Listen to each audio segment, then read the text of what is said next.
have very good players, too, that they have some of the best players at their position in the NFL. And they're thought of as the model franchise in the league, in fact, in all of sports right now with what's happened of late. Now the Raiders, a team, of course, that you coached to a Super Bowl title back in the mid-70s. We talked about some of the changes they've made offensively, but have they done enough to go from 5-11 to a legitimate playoff contender? You know, and I think the big test is going to be on the other side of the ball on defense. Last year they were 30th in defense. They didn't play well against the pass or the run. Norv Turner said they didn't have enough speed, so they went out. 3 of their top 4 draft choices were speed defensive players. They went out in free agency. They got Derek Burgess, who's a speed pass rusher. He believes that now they have speed on defense. They didn't have that a year ago. They went from a 3-man line last year to a 4-man line this year. And I'll tell you, they're going to be tested tonight by the Patriots. Let's get it started. Yeah.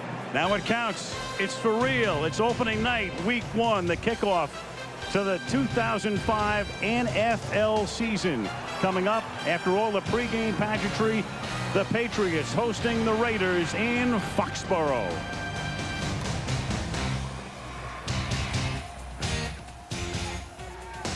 Here are tonight's quarterback. Kerry Collins begins his 2nd season with the Raiders, while Tom Brady will try to guide the Patriots to an unprecedented 3rd straight Super Bowl title. Football hovering high above Gillette Stadium in Foxborough. Corey Dillon leading the Patriot rushing attack. The former Buck, Warren Sapp, in his 2nd year as a Raider. We go. The Patriots, the world champions, 3 of the last 4 seasons. Bill Belichick took over here back in 2000. So Bill now in his 6th season as the Patriots head coach. And his opposite number is Norv Turner, who coached the Washington Redskins for 7 years between 94 and 2000. Now in his 2nd season as the head coach of the Oakland Raiders, 5-11 last season. Adam Vinatieri, one of the premier kickers, if not number 1 in the National Football League. Clutch field goals through the years. Hardly ever misses.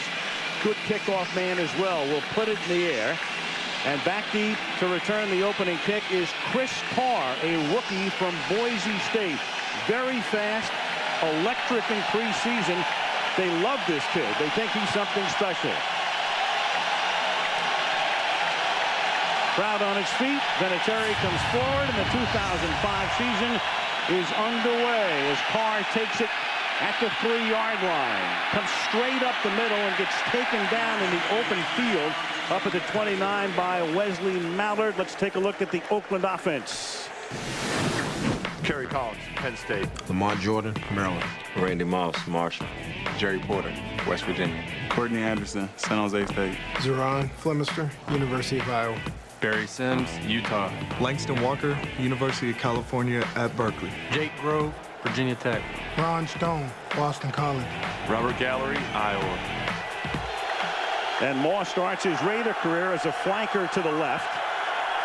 One back in the backfield, and that's the former Jet Lamont Jordan, whose first carry as a Raider is a gain of about 7 up to the 35. Here is the New England defense.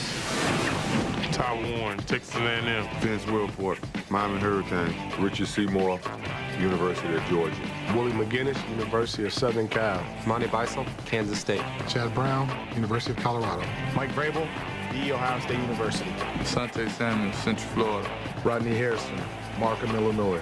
Eugene Wilson, Illinois. Tyrone Poole, Fort Valley State. And on 2nd down and 3, a fake toss, and Collins throws, and it is caught. It's close to a first down. That's Jerry Porter because of a hamstring pull. He did not play at all in preseason. Makes the catch, very close to a first down. Yeah, you could tell that everyone's a little tight offensively for the Raiders. That throw was not a very fluid throw by Kerry Collins. I mean, he had Porter out there, and he kind of threw it behind him, and it looked like the first throw of the season when you're playing on the road against the defending world champions. And he reaches out and does get the first. You've got a 2 tight end set here, with Porter going in motion now on first down from the 38-yard line. Collins in his 2nd season as a Raider. You've got a flag. You've got a free play with New England offside, and Randy Moss makes the catch at the 32-yard line. So with New England jumping, Collins is able to exploit it. That's a 29-yard pickup. And Richard Seymour was the guy who jumped. So unless he was induced, that will be Moss's Raider debut right there, a 29-yard gain. Defense number 93 in the neutral zone at the snap. This penalty is declined. The result of the play, first down. You know, and that's why Kerry Collins loves Randy Moss, because when you get this, like you say, Richard Seymour jumps, Kerry Collins knows that he has a free play. Luckily, he has Randy Moss going deep, so all you have to do, and Collins has said this, that this guy can jump so well and catch so well, all I have to do is get it up in the air near him and he'll get it. Not a work of art, but 29 yards on the stat sheet and a first down. Good play fake, and then Collins throws, and he hits Jordan out of the backfield. Inside the 10, and Jordan is out of bounds at the 4. So the Raiders in the offseason get Randy Moss, they get Lamont Jordan, and then they have this, a dream beginning to their opening drive of the season. You know, and that was one of the things that Bill Belichick was worried about, is Lamont Jordan as a pass receiver. You know, you say that you know that he can run, and he's going to be a runner also, but he is an excellent, excellent pass receiver. Here you see the play fake. He comes off the play fake, gets out into the flat, up the sideline, and turns the speed on. The Patriots have gone almost 2 full seasons, 31 games without allowing a first possession touchdown by the opposition. That was a 28-yard game. First and goal from the 4. Here's Jordan. And Lamont Jordan, who played in the AFC East, backing up the indestructible Curtis Martin. Didn't see that much action with New York. And Bill Belichick right now watching his team backed up against the goal line on second down and goal. And they've always been very good in this area defensively, and this is where the Raiders have been pretty good also. When they get down there, when they can bring Zach Crockett in and let him run the ball in there, he is a pounder that can push the line of scrimmage. And right now they're going to play Badger in an eligible spot. 2 tight ends. Jordan is the tailback. The fake to him. Collins rolling right, throwing, caught, touchdown. Courtney Anderson, one of those tight ends. And so the Oakland Raiders, coming off a 5-11 season at Foxborough against the Super Bowl champions, make it look easy going. 72 yards for the season's opening touchdown. Boy, did they quiet this crowd. Watch Kerry Collins on the play action pass. He fakes, puts the ball in his gut, and then goes back and finds his tight end wide open in the end zone. I think bringing Brad Badger in, the extra tackle, you know, as a tight end, made him think, okay, this is run. I think the Patriot defense really sold out on the run. Sebastian Janikowski for the point after. So it takes 3 minutes and 9 seconds. They run 6 plays. A 29-yard pass to Moss, a 28-yard pass to Jordan. 7-0 Raiders, just like that. Budweiser looking down into Gillette Stadium. This is the 4th opening night in Gillette Stadium, and Sebastian Janikowski the kickoff, fielded by Kevin Falk at the 6-yard line. He is the backup to Corey Dillon and runs back to kick after the 32-yard line. And let's welcome in Michelle Tafoya. Michelle? Well, hey, Alan, John, you know, Bill Belichick has led the Patriots to 3 Super Bowl championships in the last 4 years, and after each one, he has successfully convinced his team they are not the defending champions. Deion Branch, Super Bowl MVP, told me the one analogy Bill Belichick used that has really stuck with him is that of a boxer. He said boxers defend their belts because they physically possess them, and they can't be taken away. But you're not defending anything you don't have. We're all going after the Super Bowl this year, Al. And right now he sees his team immediately down 7-0, and Brady is going to go deep on first down and incomplete, intended for Deion Branch. That looked like the way the Raiders begin games. Let's take a look at the New England offense. Tom Brady, Michigan. Corey Dillon, University of Washington. Deion Branch, University of Louisville. David Gibbons, Notre Dame. Daniel Graham, University of Colorado. Benjamin Watson, University of Georgia. Matt Light, Purdue University. Logan Minkins, Fresno State. Dan Copen, Boston College. Stephen Neal, Cal State Bakersfield. Tom Ashworth, Colorado. Logan Mankins, their #1 draft choice, a rookie out of Fresno State at left guard, as Corey Dillon gets the carry on second down and 10, picks up a yard, maybe 2. Here's the Raider defense. Bobby Hamilton, Southern Miss. Ted Washington, Louisville. Warren Sapp, the University of Miami. Tommy Kelly, Provine High School. Tyler Brady, Colorado. Danny Clark, Illinois. Grant Irons, Notre Dame. Charles Woodson, Michigan. Derek Gibson, Florida State. Stuart Schweiger, Purdue. Nnamdi Asamoah, Cal Berkeley. And John talking at the beginning of the telecast tonight about that unit being the key to Raiders' success this season. Last year, they played very poorly out of basically a 3-4. This year, back to the base 4-3. And Brady will throw on 3rd and long and complete it into Raider territory to Ben Watson, their #1 draft choice a year ago out of Georgia. He was hurt on opening night.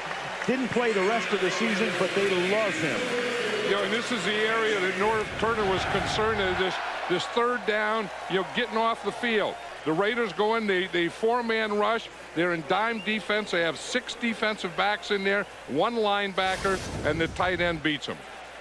Last year, the Raiders were worst in the league in 3rd down defense. The opposition converting 47% of the time on 3rd down. And that's why you wind up 5 and 11. And Tom Brady's pretty good at that. That was a 20-yard pickup, and then Brady floats one a little too high. Took something off it, and it just floated. Daniel Graham, the other tight end, was the intended receiver. It'll be 2nd down and 10.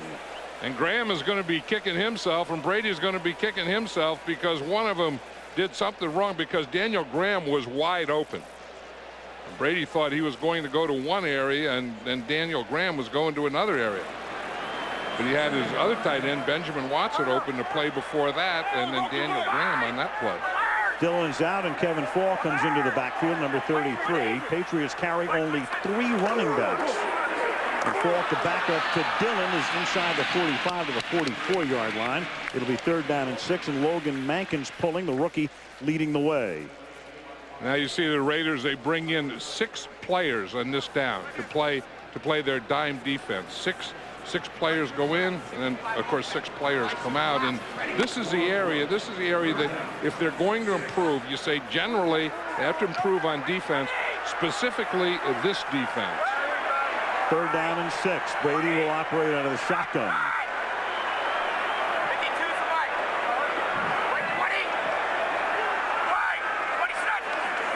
Play clock down to 3 on the snap. And then he throws, and it's caught in stride by Big Ben Watson. It'll be 1st and goal at the 8-yard line. And Watson, as we said a moment ago, the #1 pick last year, lost the entire season outside of the opening game to injury. And he figures to be a very big part of their offense this year. And you can just see, here's Ben Watson right here. They have 3 men on that side. He just runs a post. He just runs right down the seam on Derek Gibson. And look at the lane that Tom Brady has to throw in. 2 3rd downs, 2 1st downs to Ben Watson. That one for 35 yards. Dillon back in. Corey gets it. And the longtime Bengal who came over here last year and gained 1,600 yards is stopped at the 8-yard line. They talk about the Patriots and character and the guys that they want. And Dillon, of course, came over from Cincinnati, where he had the reputation of being a malcontent. But they did their homework on him. They said, you know what, this is a guy who just needs a new atmosphere, a winning atmosphere, and he was the model citizen last year. And you know, when you have a core of good players that are good guys and good leaders, and a guy comes from the outside, he's not going to lead that group. He's going to have to fit in. And he did about as perfectly as they could expect. Changing the play, get it off to Dillon, and this time knifing through is Tommy Kelly in his 2nd year out of Mississippi State as a rookie last year. Kelly led the Raiders in sacks with 4, and when your leading sacker only has 4, that tells you what kind of a defense you have. And that's a problem. And they had the problem getting the pass rush, and then if you don't get the pass rush, then the quarterback has enough time to find his receivers and throw deep. And that's what happened on the two 3rd downs that they've had so far. Rob Ryan, the defensive coordinator, used to be the linebacker coach here, son of Buddy Ryan. It's 3rd down and goal. Raiders have a 3-man rush here. Brady surveys, has time, throws too high to the back of the end zone. He tried to hit David Givens, and that'll set up an Adam Vinatieri field goal attempt with 7:08 to go in the period. Remember when we talked to Bill Parcells during the preseason, he said that we're seeing more and more of that on third down, where you're just rushing 3 as you get in the red zone and dropping 8. And that's exactly what the Raiders did then. It's tough to throw in the end zone against 8 defenders. Adam Vinatieri, as you see, only missed 2 field goals last year, 47 yards and 50 yards. So this is simple, 26. And Vinatieri splits the uprights. And New England's opening drive results in a field goal. So with 7:04 to go on opening night in the opening period. It's Oakland 7, New England 3. We get set for the second possession for the Raiders. Randy Moss ready for action as Adam Vinatieri will kick off. Chris Carr, the Boise State rookie, fields the kick at the 9-yard line. And Carr plows ahead up to the 33-yard line. And Kerry Collins and the Oakland Raiders, who drove down the field for a season-opening touchdown, will take over there when we come back to Foxborough. Unprecedented doubleheader. The Saints and the New York Giants will be playing in the Meadowlands. It starts at 7:30 Eastern time from Giant Stadium. And then the Redskins meet the Cowboys in Texas at 9 Eastern time. More about that a little bit later as we get set for the Raiders' second possession. Randy Moss with one grab on the opening drive, good for 29 yards. And Collins is chased out of the pocket and has to throw it away because Ty Warren got loose from the left defensive side, number 94, and that's the first incompletion from Collins tonight. And you're going to see Ty Warren. He's a defensive end on the left side. He's right here. He's going to get the penetration and pass rush. See, for some reason, Gallery, the right tackle, blocks down. They didn't even block Ty Warren, and he just gets a straight shot at Kerry Collins. Gallery, their #1 pick last year and the second overall pick in the draft out of Iowa. Second down and 10. Now Jordan, and Lamont Jordan exploiting a little seam in the middle up to the 40-yard line. Jordan's been in the league for 4 years as a Jet. This is his first start, playing behind Curtis Martin, as I said before, indestructible and almost never injured. So Jordan only carried the ball about 5 times a game, and now he's the featured back here. You know, it was interesting, though, in talking to Bill Belichick the other day, and you know, he always has, we have to take away this first and this second. The first name that he mentioned that he had to take away was the power running of Lamont Jordan. We all know who second was. Third down and 3. Where's number 18?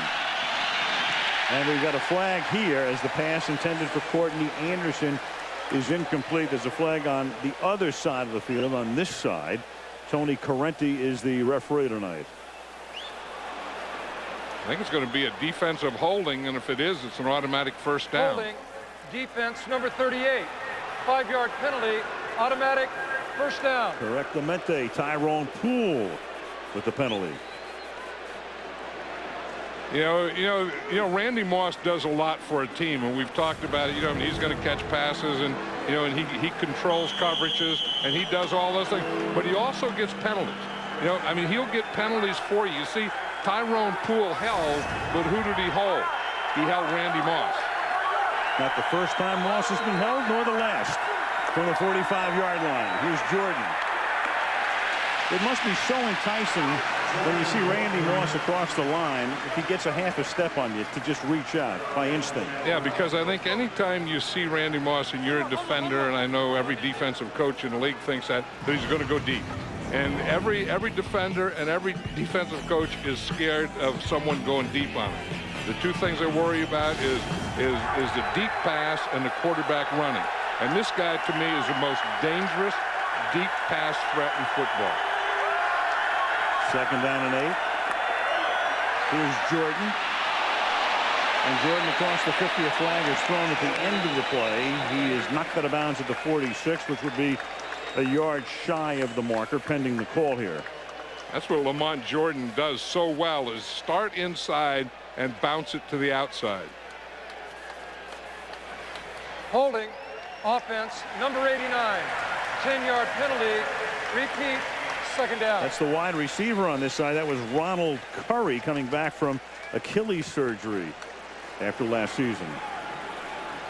Maybe that's how Lamont Jordan was able to get to the outside, because Curry was holding on that edge, and that is a tough run, because he doesn't just go to the outside. It's not just an outside run as much as it is a bounce to the outside. And he does that very well. Makes it second down and 18. The penalty occurred at the line of scrimmage, therefore 10-yard penalty from that spot.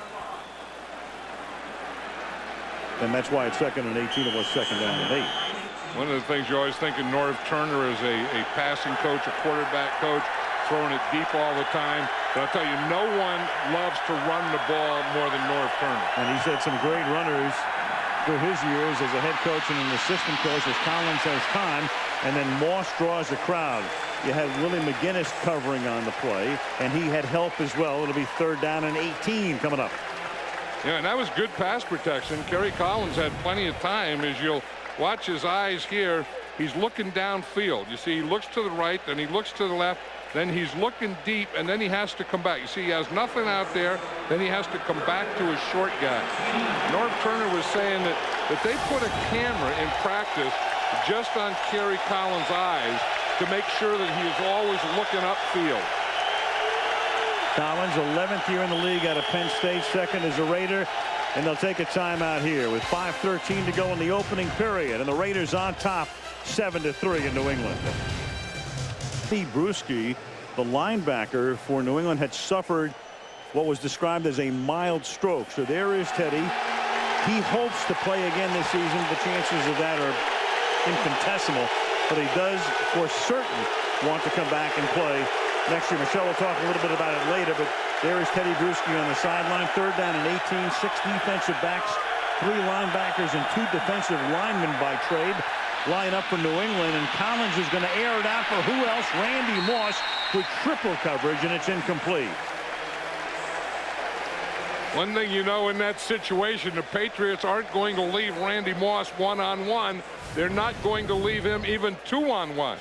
Here's Randy Moss out here, and you can see the corners running with him. The safety is back there, Eugene Wilson waiting for him, and here comes Rodney Harrison, the other safety, over to take a shot at him. I'll tell you, when Rodney Harrison brings a load, doesn't it? If he runs that far, Rodney Harrison is going to get a hit in.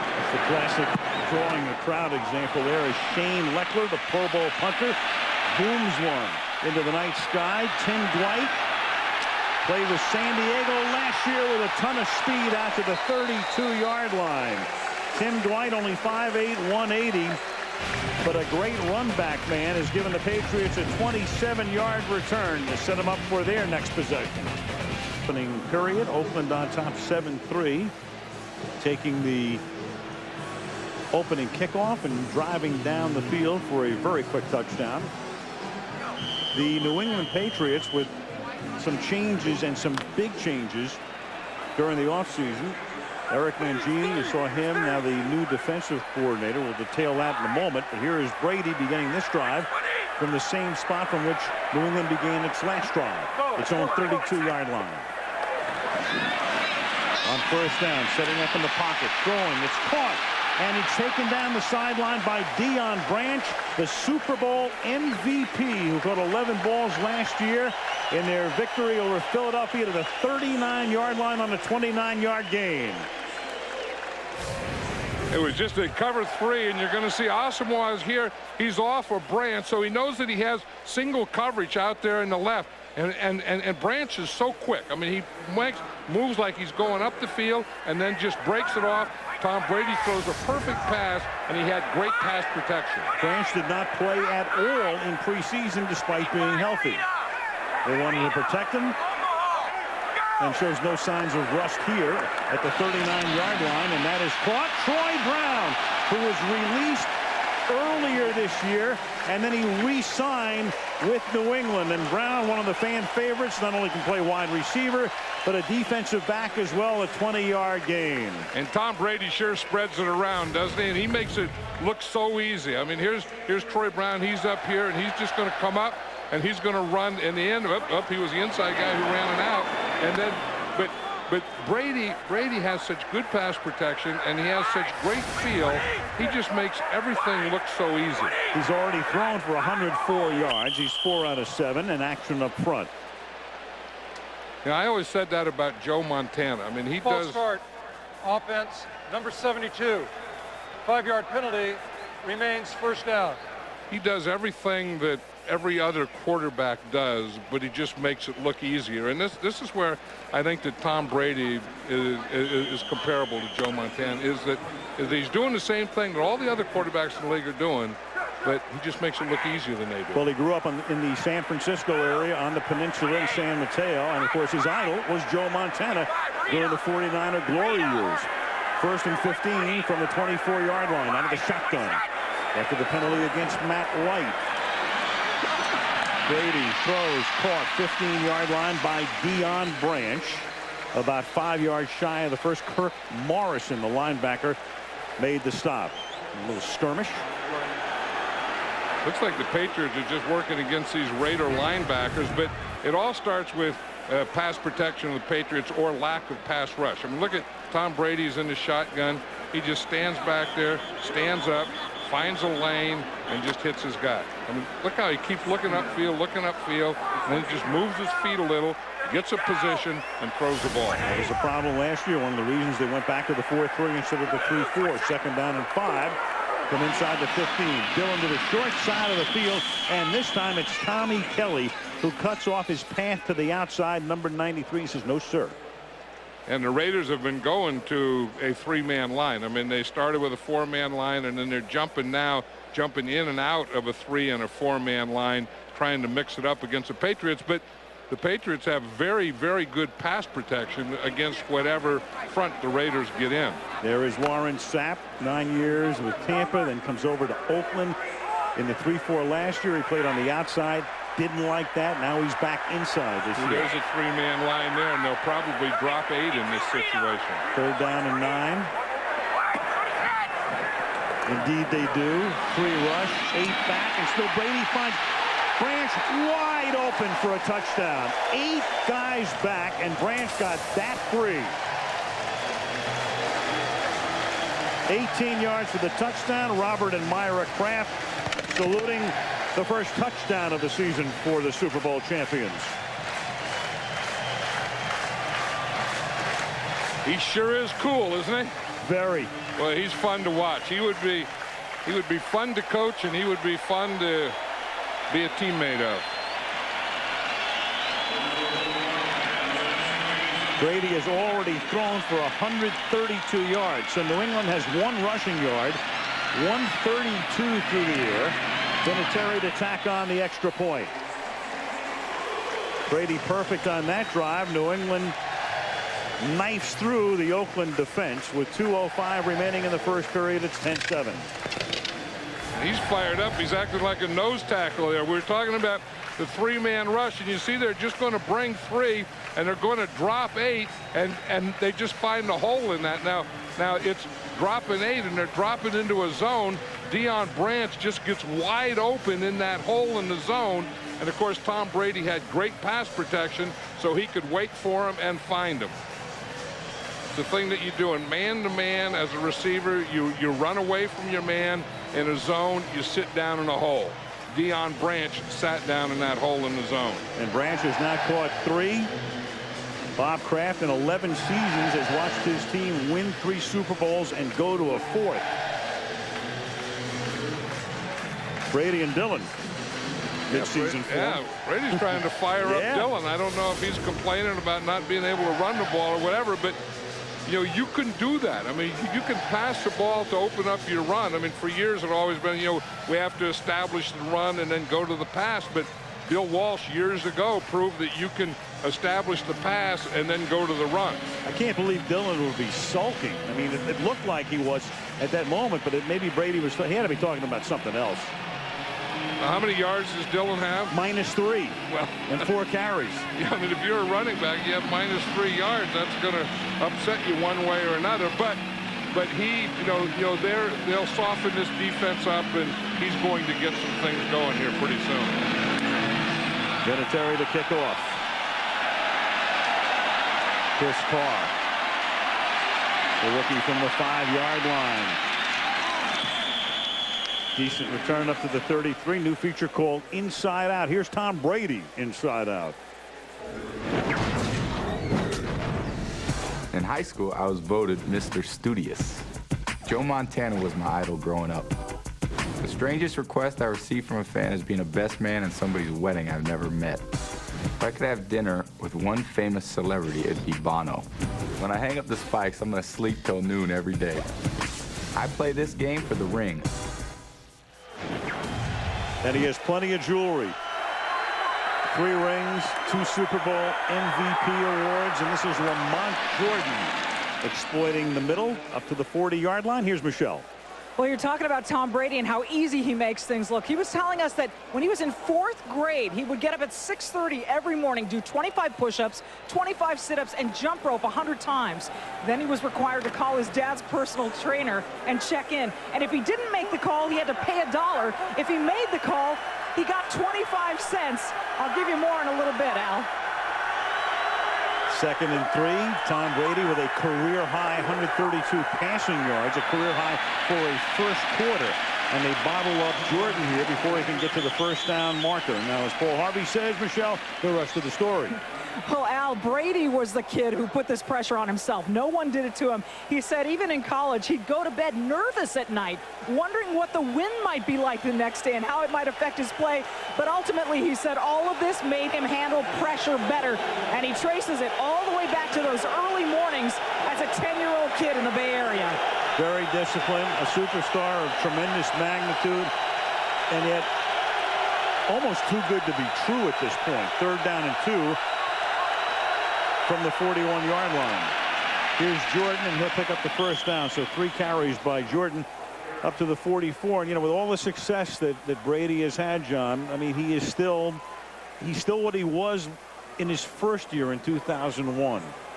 Yeah, that's something, a guy that can be a superstar and a regular guy, and that's exactly what he is. And he still jumps rope. You know, Michelle was talking about how he started jumping rope in the 4th grade, and as he would get in grammar school, he was always the slowest kid. And then he'd get in the 8th grade and he wouldn't be the slowest. Then he'd go to high school and he's the slowest. Then he'd go to college and slow. Then he'd come into pros and the slowest. And that jumping rope has still helped his feet. Big first quarter for him, 132 passing yards as the teams change ends.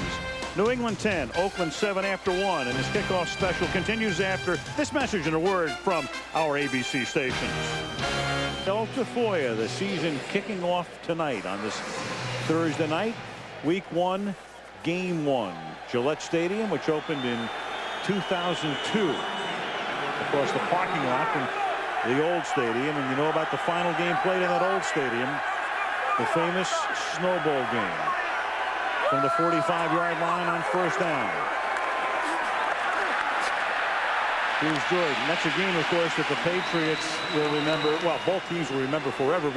But for the Raiders, John, it's like returning to the scene of the crime, the Tuck Rule game. Yeah, it's the first time back here, and you know they've had a lot of time to think about that and talk about that. And they come into this game and they really want to run on the Patriots, and I think that one of the reasons that they are early here is you look at how deep those safeties are. I mean, the safeties are respecting Randy Moss so much that they're off about 20 yards, so they can't get that quick safety support. Al Davis looking on, and that's Lamont Jordan, and he, with a flag down, gets taken down in the backfield by Monty Beisel. Yeah, so with those safeties back, what they're doing is they're really relying on that front 7 to stop the run, and they just did on that play there with Monty Beisel.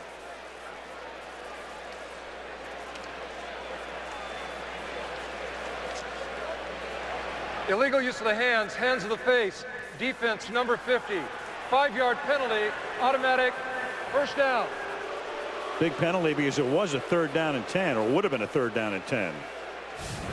Bill Belichick was talking about Mike Vrabel here, who gets the penalty for the hands to the face, about how strong his hands are. I don't know that was bad unless he grabbed the face mask and jerked the face mask. That didn't look that bad to me. Back George making the call from about 12 yards away. And behind the action, first down from the Patriots 49-yard line. Collins buys time with play action, but the secondary does its job, and then Kerry picks up 2 as he gets to the 47-yard line, wrapped up in the arms of Ty Warren and Richard Seymour. Yeah, that's what the Patriots were talking about the other day, is they're not going to get beat deep. And it all starts off, again, with these safeties. You see how deep they are? Now if you can run at them, that's fine. But they're always going to stay deeper than the deepest. Now, you can run through, but they're always going to have those 2 safeties back there. So you see Kerry Collins is looking to get the ball deep, and those 2 safeties are just sitting back there waiting for it. When they get in that coverage, you have to run them out of it. Here's Jordan, and there is the New England defense stiffening again, and that's Richard Seymour. One of the reasons that he was named to his 3rd straight Pro Bowl last year. See, when you have to play the front with 7, when you don't bring that strong safety up, when you keep him back, then you have to be able to run to get him out of that. And when guys like Richard Seymour can dominate at the line of scrimmage, then they can keep those safeties back. Seymour now in his 5th season out of Georgia. Collins is faced with a 3rd and long from his own 49-yard line. It's 3rd down and 12. Crowd exhorting its defense. Fake draw. McGinnis almost sacked him, and then Collins throws, and it is caught at the 25 by Jerry Porter. Talked about Porter before because of a hamstring pull, missing all of preseason. Norv Turner saying, I don't know how much he can play tonight. Maybe not the entire game and all of the plays he should, but he's already caught 2 now. Yeah, with Jerry Porter doing this and Deion Branch doing what he's doing, they're going to say we don't need practice. But Kerry Collins does a good job of feeling that rush on his right shoulder, stepping up, and then relocating his receiver and finding Jerry Porter right here deep in the middle of the field. He was running that deep in from the left side. 27-yard gain. You've got Zach Crockett in the game for Oakland for the first time. And Crockett spelling Jordan with no success. Stopped at the line of scrimmage. One of the things that Norv Turner likes to do is get balance. I mean, just a couple of minutes ago, he had 7 runs and 7 passes, and you know, he wants to make you play that run and then try and get the play action pass. And so far, it doesn't look like the Patriots are falling for that one. Well, right now he's rushed 11 times, but for only 28 yards. They've thrown 8 passes. Jordan gets a breather. 2nd down and 11 at the 25-yard line. 11 and a half to go in the half. New England up by 3. Collins under pressure again, and that pass is incomplete. Everybody covered. Kerry, you think about Collins, John, you think about the days in Carolina. Remember, and the perception was he had quit on the team. He goes to New Orleans. They release him. And then he resurrects his career with the Giants. But then they fell in love with Eli Manning. Now he comes to Oakland. Another chance. Yeah, I mean, he was kind of in the dumps there for a while, and he resurrected not only his career, but he resurrected his life. Very much so. 3rd down and 11 at the 25-yard line. 3 wideouts working against 6 defensive backs, and Collins under pressure again, and that one was tipped. So New England brings it defensively. They stiffen, and they'll set up a Janikowski field goal attempt, which would tie the game. Now, they hadn't been doing a lot of blitzing, and that time they came on an overload on their right side. Eugene Wilson's one of the safety. He's going to blitz right in here, and you see this is the pressure coming right here. Kerry Collins has to get rid of the ball. Richard Seymour got a hand on it. This will be a 43-yard field goal for one of the elite kickers in the league. The left-footed Janikowski, not very elite right there, wide to the left. And that will give New England the ball at the 25-yard line. They still have the lead by 3 on opening night. Coming up, Eagles, Falcons will be in Atlanta, 9 Eastern, 6 Pacific. Sunday night football on ESPN at 8:30 Eastern time. Colts are taking on the Ravens. Pretty good duo right there. The 2 wideouts. Yeah, they got the ball early to Randy Moss, and again, that's something that, you know, on that last drive, the Raiders ran the ball a lot, but you can't forget getting it to Randy Moss either. Moss has caught one tonight with a defensive penalty, a free play, as it turned out, a 29-yard reception. The ball is at the 33-yard line. And it's Falk with a flag coming in at the end of the play. Mentioned before, the Patriot changes, and maybe the biggest of all, involved the coaching staff, because the guys had been together for the illegal last 4 block years. in the back. Offense number 83. 10-yard penalty remains.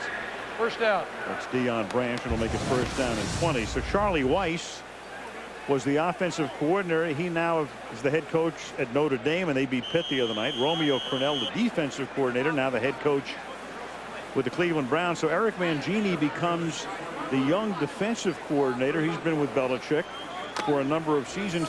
But interestingly, they don't name an offensive coordinator. There's only one other team in the league that has an unnamed offensive coordinator, and that would be the Dallas Cowboys. You've got Parcells and Belichick. Well, who do you think is calling the plays? I'll tell you, it's not Bill Belichick. No. The defensive pedigree, but that doesn't mean he doesn't know offense, obviously. Troy Brown up to the 32. So how is the play calling being done right now, John? Well, I was just watching him in practice, and this is Josh McDaniels is a young guy. He's a quarterback coach, and he's the guy that calls the plays. He's the guy that called them in practice. Now, if you look at him, you know, he has the play sheet there. Tom Brady has the plays on his wristband. Bill Belichick doesn't have a call sheet or a wristband. So it would have to be Josh McDaniels.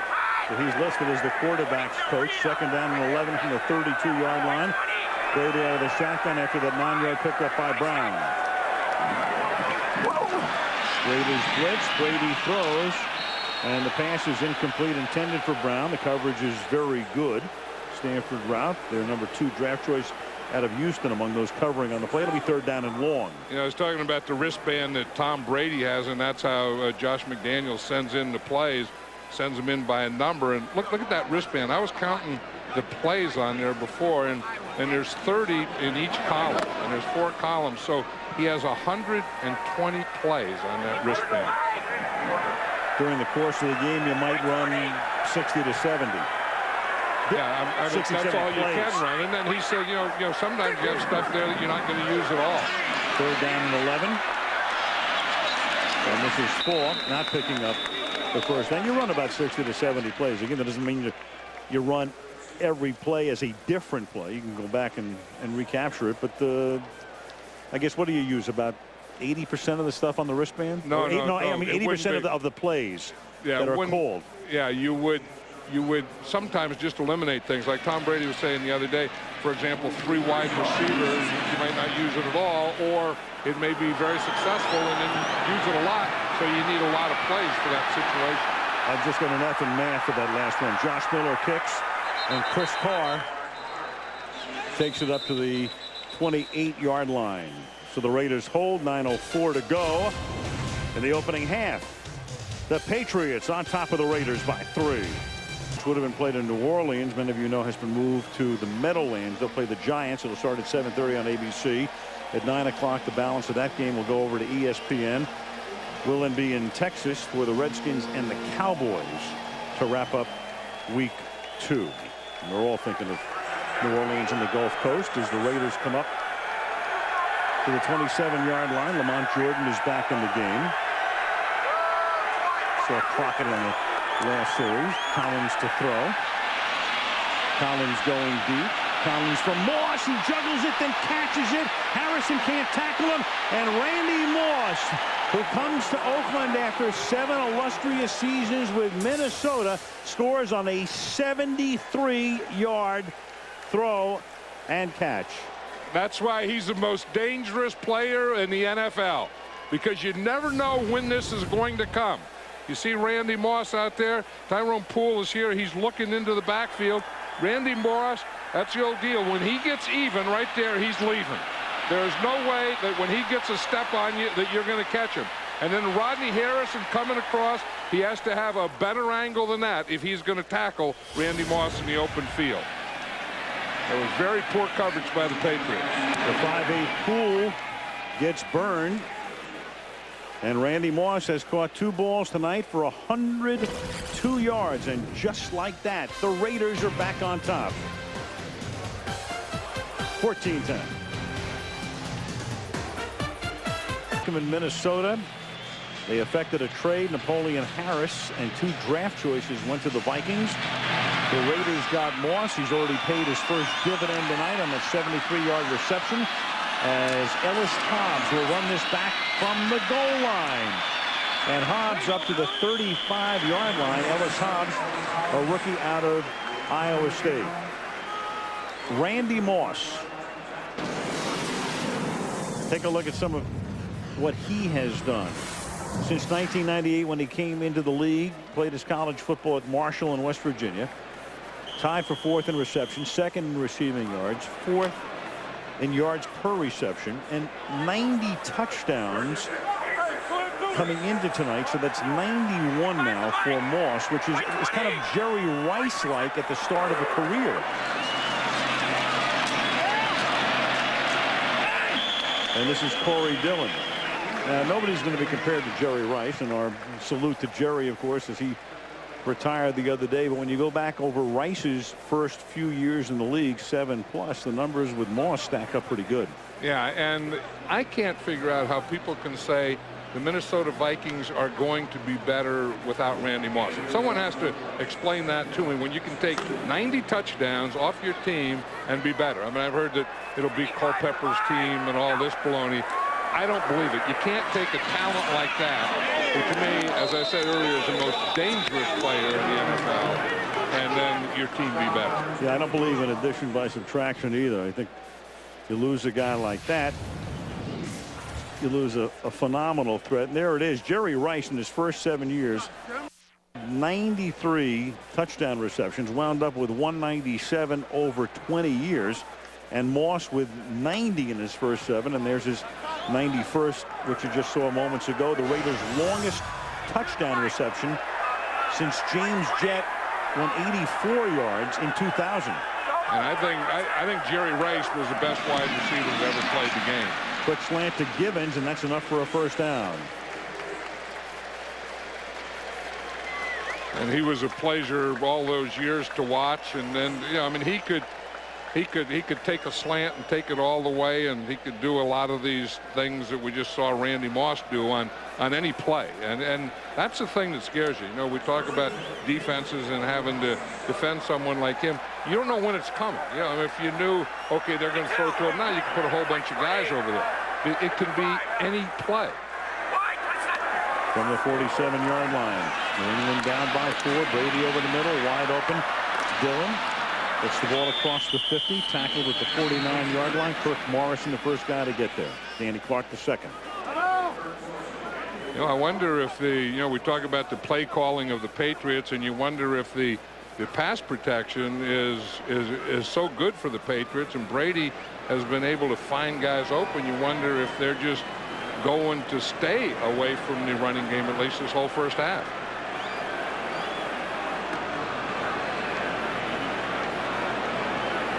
Official stopping the clock because he had a flag obscured from view.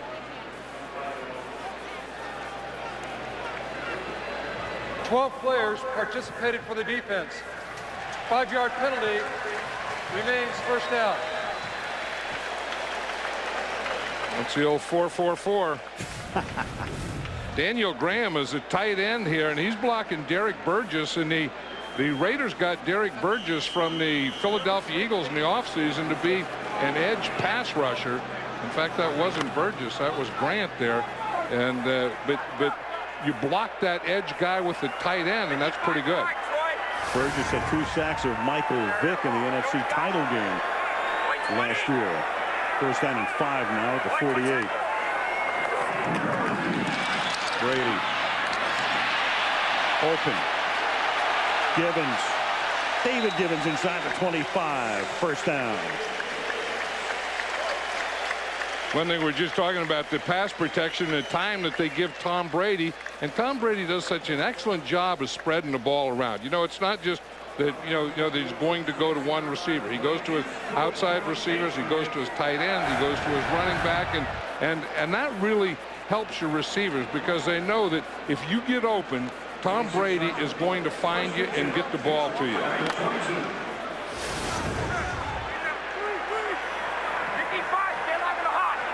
At the 22 now, first down.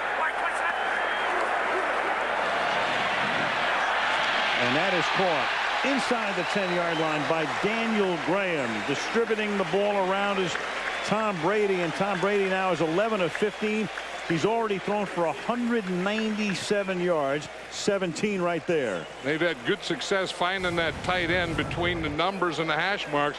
Here, Daniel Graham comes right down inside the numbers, just comes to the inside a little. The closest guy to him is the safety, Derek Gibson, who makes a tackle right there. If there's a guy open, Tom Brady is going to find him, and his offensive line is doing a great job of pass protection to let him find that guy. He's already hit 6 different receivers, and this one is too high. Intended for David Givens, who has caught 2 passes tonight, 2 of Brady's 11 completions.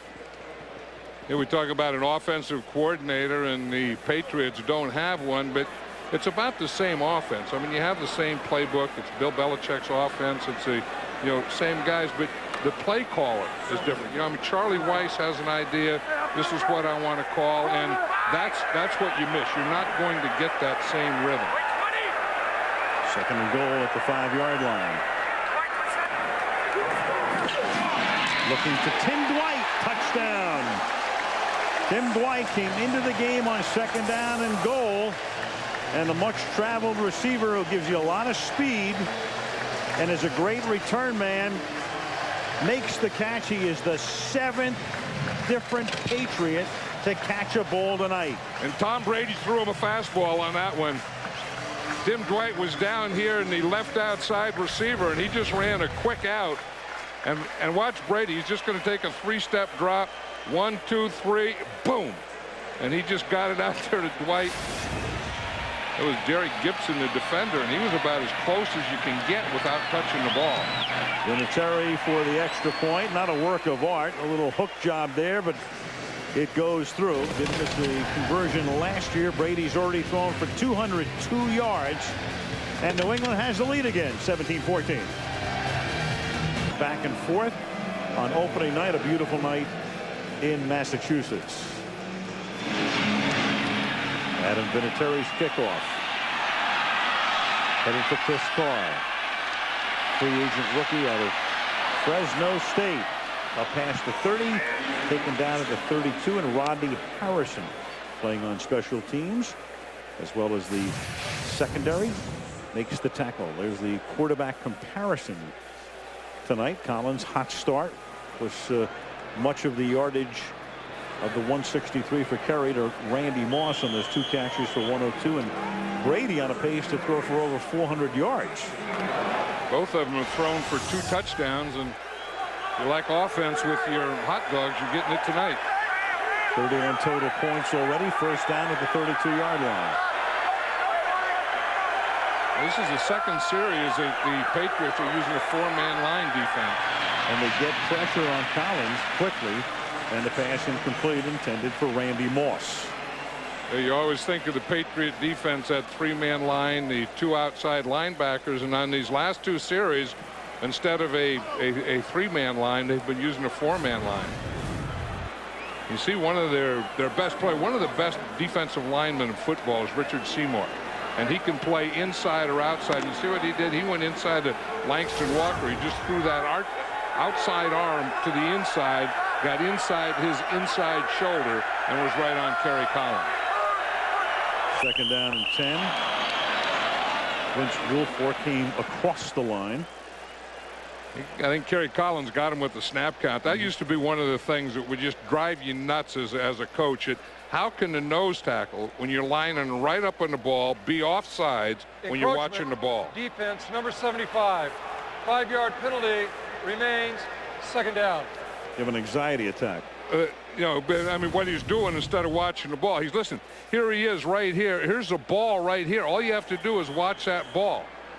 but he's not watching because the ball didn't move at all. He's listening, and Kerry Collins gave him a hard count. That's what happened.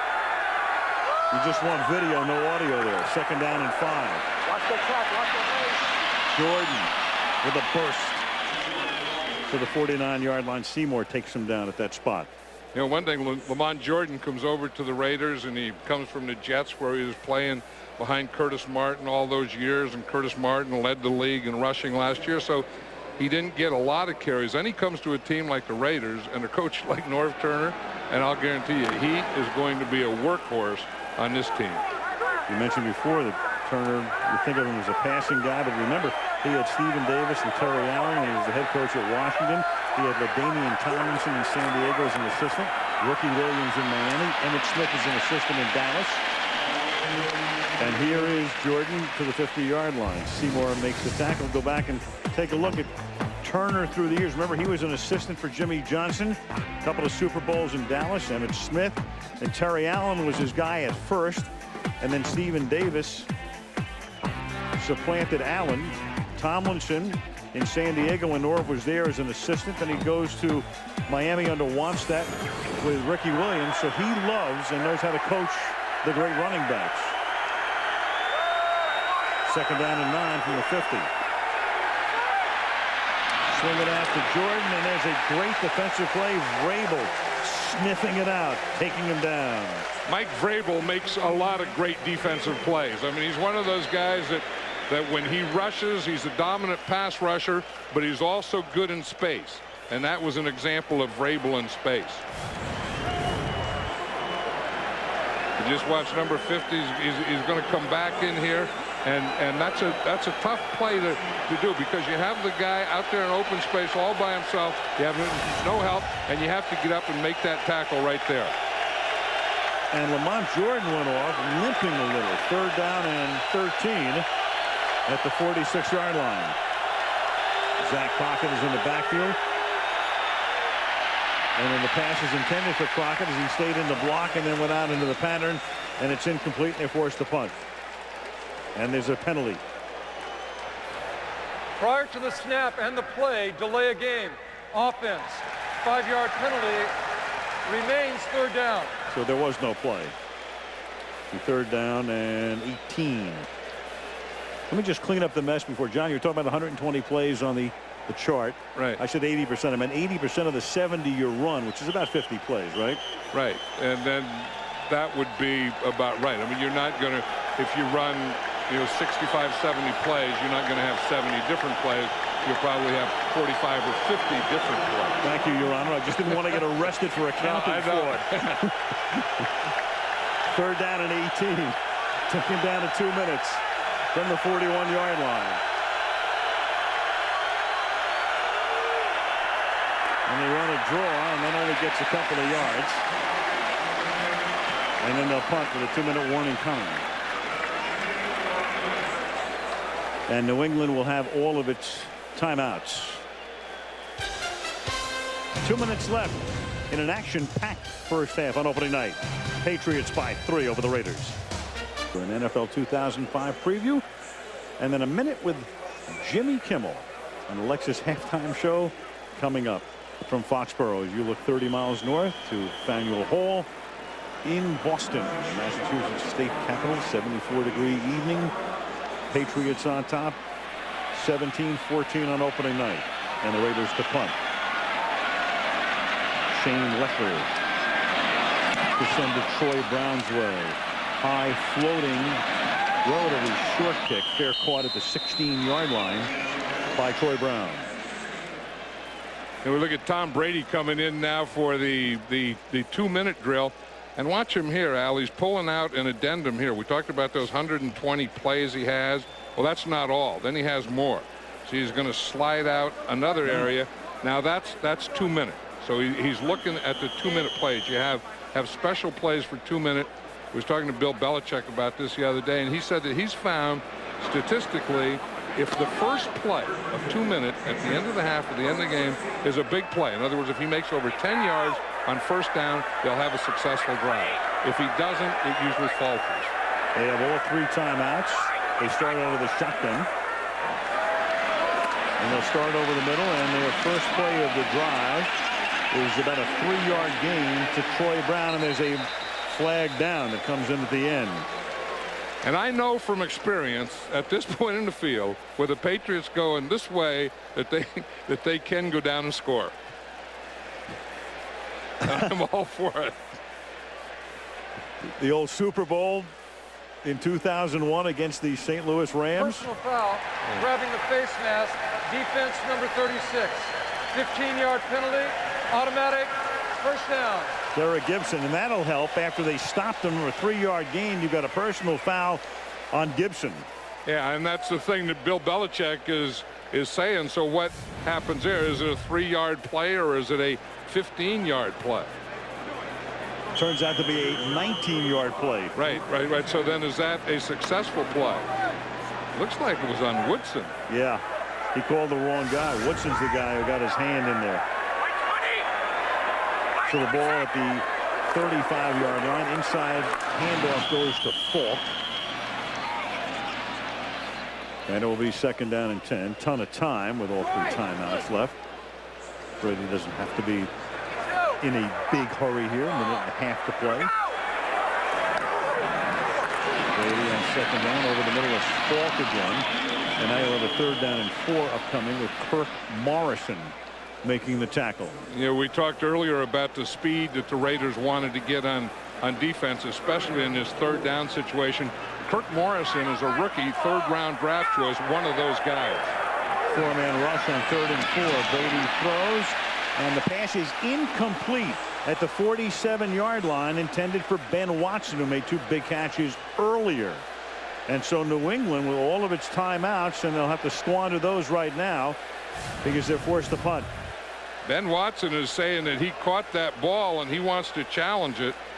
And of course, the Bill Belichick can't challenge it. It would have to be challenged if it is, or play would be stopped from the booth. Upstairs. They'd have to initiate it from the replay booth. And there's nothing the coach can do about this. Except take some extra time and hope that sooner or later. New England. So Belichick will take the timeout here, hope that they'll continue to look at it, and maybe ask to review it. That's why Bill Belichick is a great coach. He thinks of everything. I mean, anything in a game, any situation, he's going to give them time to review. Now, it looks like to me that he has control and keeps control. And we know that the ball, if he has control of it, it's okay if the ball hits the ground. He got his hand under it. The ball was moving. That's the only question I would have. Yeah, and the replay booth is already saying that they saw it and it's incomplete. So it's academic from this point on. Right, doesn't initially hit the ground is what it appears to be, but with the ball moving around. Yeah, that had to be because that was the old Bert Emanuel rule. Remember that? Sure. That they said that part of the ball hit. Well, if you have control and you know the ball's bigger in your hand. So no review. They'll punt. And Carr muffs it out of bounds at about the 11-yard line. Now New England can take its timeouts defensively. This kickoff special being brought to you by Southwest Airlines, proud sponsor of the NFL and official airline of Super Bowl 40. New Budweiser Select, brewed for a crisp taste that finishes clean. Be selective. And Ford F-Series, built Ford tough.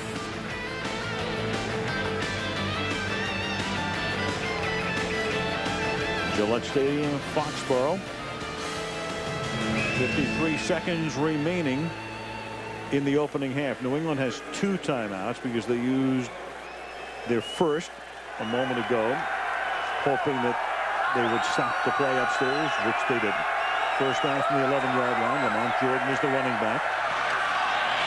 He slips, gets up to the 13-yard line, and the Patriots will not take a timeout.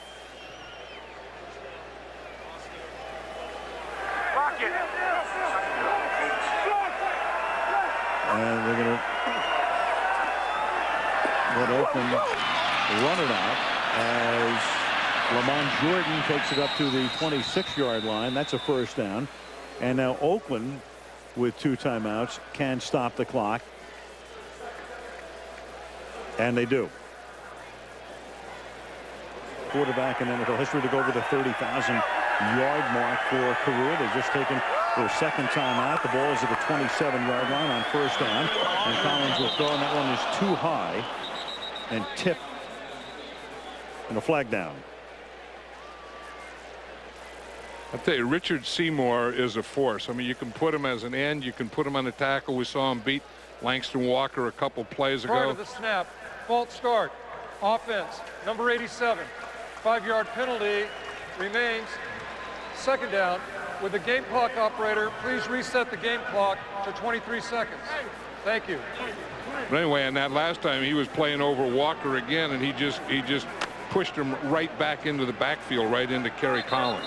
I'm going to have to give Walker a little help on that side with Seymour in the second half. At the 22.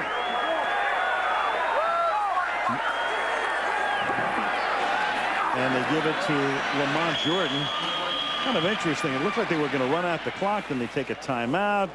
Then they give it to Jordan and decide to run out the clock, and that's the way they have it. You know, it's human nature. You know, you want to run time off the clock. Then when you get a first down, there's something in the human nature that always tells you to take a timeout. And then you kind of rethink it and say, well, let's just go in with this score. A lot of rethinking there. Good first half. Lots of action, 31 total points. And the Super Bowl champions leading 17-14. Tim McGraw will be along as part of the Lexus halftime show, along with GM in Foxborough, Massachusetts. Randy Moss in his debut in the silver and black. 2 catches, 102 yards, and 6 points. Janikowski kicks off. New England starts with the ball in the second half as Kevin Falk will run it back out to the 32-yard line, and we go to Michelle.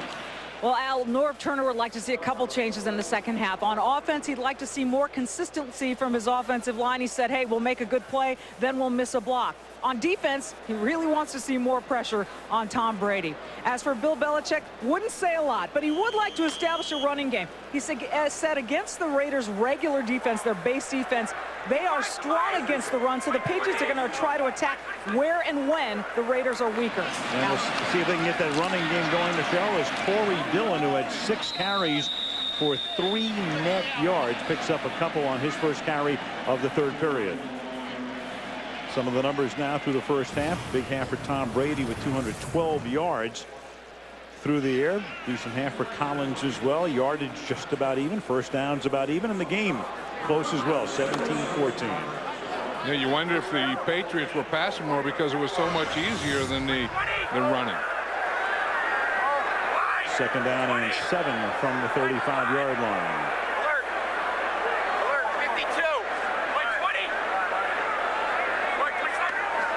Check it off. Play clock at 3. Brady in the air. Off play action. And that's caught by Troy Brown. Brown up to the 46-yard line. Tackled there by the rookie Stanford Rout. You know, you look and you wonder why should we run the ball? I know you like, you know, a balance of run and pass, and Bill Belichick would like to see him, but watch his pass protection. And with this type of pass protection, look at the time Tom Brady has. And he has his receivers out there, and he just stands. Todd Light just takes his guy, just runs him right around. Tom Brady, anytime he feels a little pressure back there, just steps up. They provided a comfortable pocket all night for him. Now Dillon, and he gets taken down before he can get started. Nice tackle there by number 95, Ed Jasper. You know, I go back, you look at that Moss touchdown in the first half, John. He made that catch when he juggled it and scored. He makes the football look like a Nerf ball, doesn't he? Well, you know, if you look at Randy Moss, you know, he looks like a skinny guy, but he's a big guy, and he has long arms, he has big hands, and if you had to draw up the perfect wide receiver, it would be Randy Moss, because in that package, he's also one of the fastest guys in the league. Yep. Second down and 8, and a threat on every play. Meanwhile, Brady, who's been distributing the ball around all night, throws incomplete here. It'll be third down and 8. Here's that Moss touchdown. You know, some balls clank off receivers' hands, or as John might say, doink off receivers' hands. But he makes it look like it's made out of styrofoam. Well, his hands are so big, and then he had them a little close to his body that time because it kind of bounced off his shoulder pads and bounced off in front of him. But he's such a good athlete that his reactions, his eyes are always staying on the ball, and then his hands can react with his eyes. 3rd down and 8. Pressure on Brady. Hit as he throws, and that time the Raiders able to get to him. Forced the issue, led mainly by DeLawrence Grant, the 5th-year man from Oregon State, blitzing on the play. It'll be 4th down. You know, they got there the last 2 plays. They put pressure on Tom Brady. And I think that's what Norv Turner was telling Michelle, that, you know, we haven't been getting the push, and Tom Brady's just been able to sit back there all night. And on 2nd down, they got a push on him. And then here on 3rd down, they got a big push on him. Josh Miller played with the Steelers for a lot of years. Now his 10th season in the league, and the left footer sends it skyward. Fake fair catch, and it takes a great bounce for the Patriots. It looked like it was going into the end zone, and it is down at the 3-yard line. What do you do in golf to get a ball to do that? How do you do that in golf to get a ball to do that?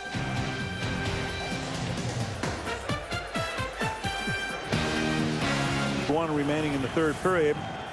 Have the big names for the Raiders tonight. Collins, 159 yards, 2 touchdowns.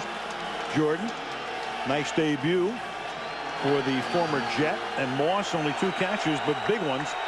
1 for the touchdown, 102 yards. After the Miller punt, Raiders from their own 4-yard line.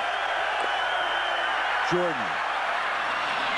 Lamont gives them a lot of breathing space now with a 7-yard pickup out to the 11-yard line. He's tackled there by Mike Vrabel. You know, we always talk about that New England defense and thinking that they're a 3-man line. They've been playing a 4-man line most of tonight's game, and you see it here. They have 1 middle linebacker, Monty Beisel. You know, and you see here's a 1, 2, 3, 4 defensive linemen. Here's a linebacker. This is a safety. Here's the 2 outside linebackers. So they're playing a 4-3, and that was an 8-man in the box. Jordan.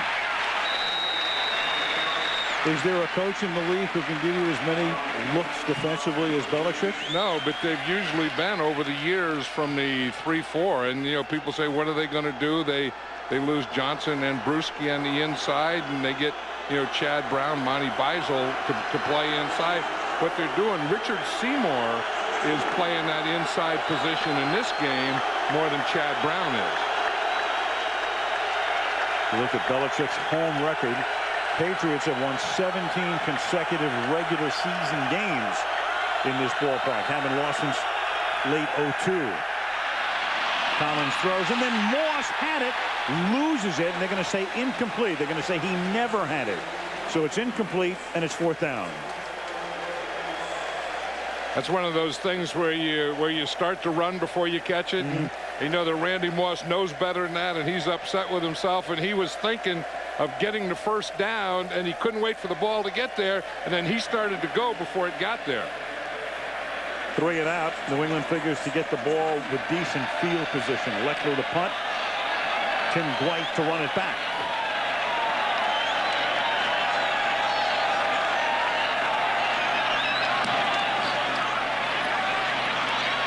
Good deep kick. Dwight from the 34.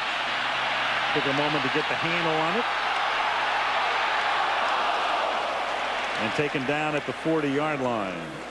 Taken down there by the special teams maven Jared Cooper. 55-yard kick. 7-yard return. Pats have the ball. Up by 3. The Saints-Giants game, which would have been played in New Orleans, most of you know, has been moved to the Meadowlands. It'll be played on Monday night at 7:30. 9 o'clock, Redskins-Cowboys. Fundraising telethon to go along with it on the weekend of September 18th and 19th. Raiders have their dime defense in, 6 defensive backs. And they start with a run to the New England Patriots with Corey Dillon, tackled by Warren Sapp. We haven't heard a lot about Warren Sapp, not only tonight, but even last year. I think last year the problem was he's a defensive tackle who plays a three technique, or this position here, and in a three-man line they didn't have that position. But that's what he can do, is get on the outside shoulder of the guard and get penetration on his side of the line of scrimmage. Second down, 7 at the 43-yard line. 5 receivers into the pattern. Brady buying time and then throws it away. All 5 were covered. Incomplete. How much does Sapp have left, John? I think in a four-man line defense, when he can play a three technique that we just showed, where he plays the outside shoulder of the guard, he still has something. Last year, when they brought him in and went to a three-man line, there's no position for a three technique guy. So he had to be a defensive end or a nose tackle, and he is neither. And if Warren Sapp is going to get anything done, it's in the position that he's playing right now, right there. He had 2.5 sacks last year. Didn't make the Pro Bowl for the first time since '96. And that's caught by Falk, but he stretches out, and he's still about 3 yards shy of the first down as Derek Gibson makes the tackle, and the Patriots will punt again. You know, and that's the difference. In the first half, the Raiders had very little pass rush. It put very little pressure on Tom Brady. In the second half, and Norv Turner was talking to Michelle about that, they are getting more pressure on Tom Brady. Miller's second punt, third punt overall in the first 5.5 minutes of the second half. He put backspin on the last one. And he does it again. Side spin that time, but just as effective. How do you do that? How do you do that? I don't know. You know, they always said you can do that on artificial turf, and you can't do it on grass. He just did twice. Grooved it. I'd say in a week like this, there are a few better places to be than Boston and New England. And it's beautiful. And it's not even fall foliage yet. From the 4-yard line, Collins checking off to the outside and throwing it away. It'll be second down and 10. And he was trying to go deep to Randy Moss here on this side, and they had him double covered. The safety comes over, so he had to get rid of the ball. You know, he looked deep for Moss, and then he had to come off to a short guy, and the short guy wasn't there, so he just threw it away. But watch the double coverage right here. See, he has the corner and the safety coming over. Collins reads that, has to dump. There's no dump there, so he just throws it away. Moss is the only wide receiver in the game. And he's in motion, tight formation on second down and 10, trying to find a little space. And that's Ty Warren stopping Lamont Jordan after a gain of a little less than 2. Yeah, I know what the Raiders were thinking, that they're backed up here, and the Patriots will think that they're going to run the ball, so they'll bring 8 guys up. They did that on the series before. They brought Rodney Harrison up. That time they didn't. They left the safety back to Eugene Wilson, and they double covered Randy Moss. Jerry Porter checks back in. We talked about Porter and the hamstring. He's been in and out. Last night, Norv Turner saying he doesn't know exactly how much he can play. This is where Teddy Bruschi used to always make big plays for the Patriot defense. 3rd and 8. Collins buys time with the fake. Guns it. Intended for Moss, and it is incomplete. It hit the ground. Incomplete. Willie McGinnis got a hand on it. And it's Tyrone Poole trying to go to the end zone, but the pass incomplete. And again, the Raiders will have to punt with Leckler deep in their own territory. See what happened? There was pressure there on Kerry Collins, so he couldn't step up.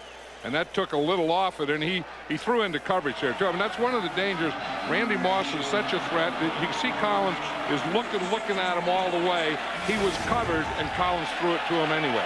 He's lucky that wasn't intercepted. Shane Leckler, average yards per punt in his career 45.9. That's the highest in the history of the NFL. Flag is down. This is taken by Dwight at the 47-yard line, and there's a penalty marker all the way back near the line of scrimmage. For the moment, a 47-yard kick. And who was that had the record before Shane Leckler, wasn't it? I think it was Sammy Baugh. Sammy Baugh. 45.1. And of course, Sammy, one of the great quarterbacks of all time. You don't think of him as a punter.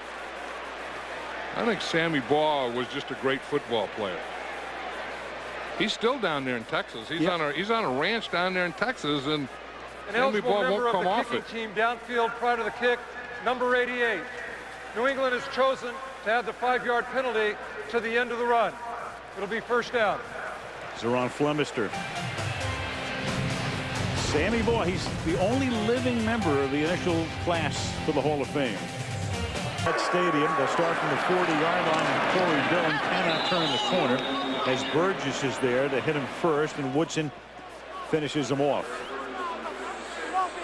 Tom Brady, remember, he got the start when Drew Bledsoe was injured early in the 2001 season, and since then, that's how he'd rank since he took advantage of the ultimate opportunity.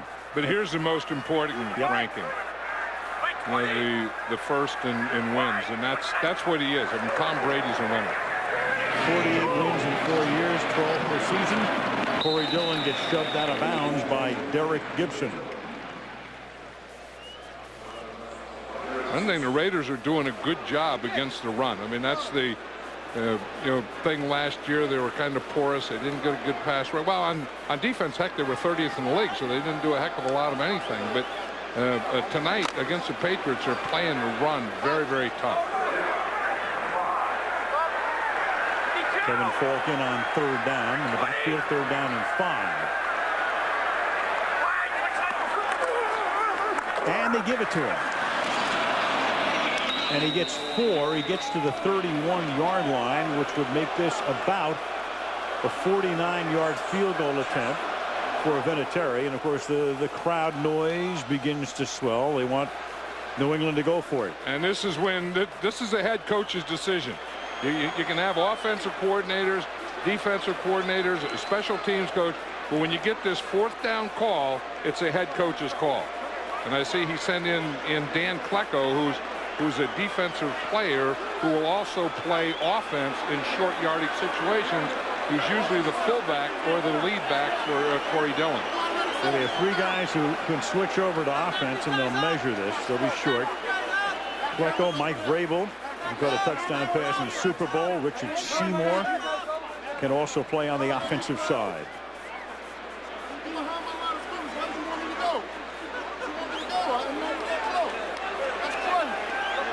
That was a good second effort, though, by Kevin Falk, because it looked like he was going to be about 3 yards short, and then he made that second effort that got him up very close to the first down.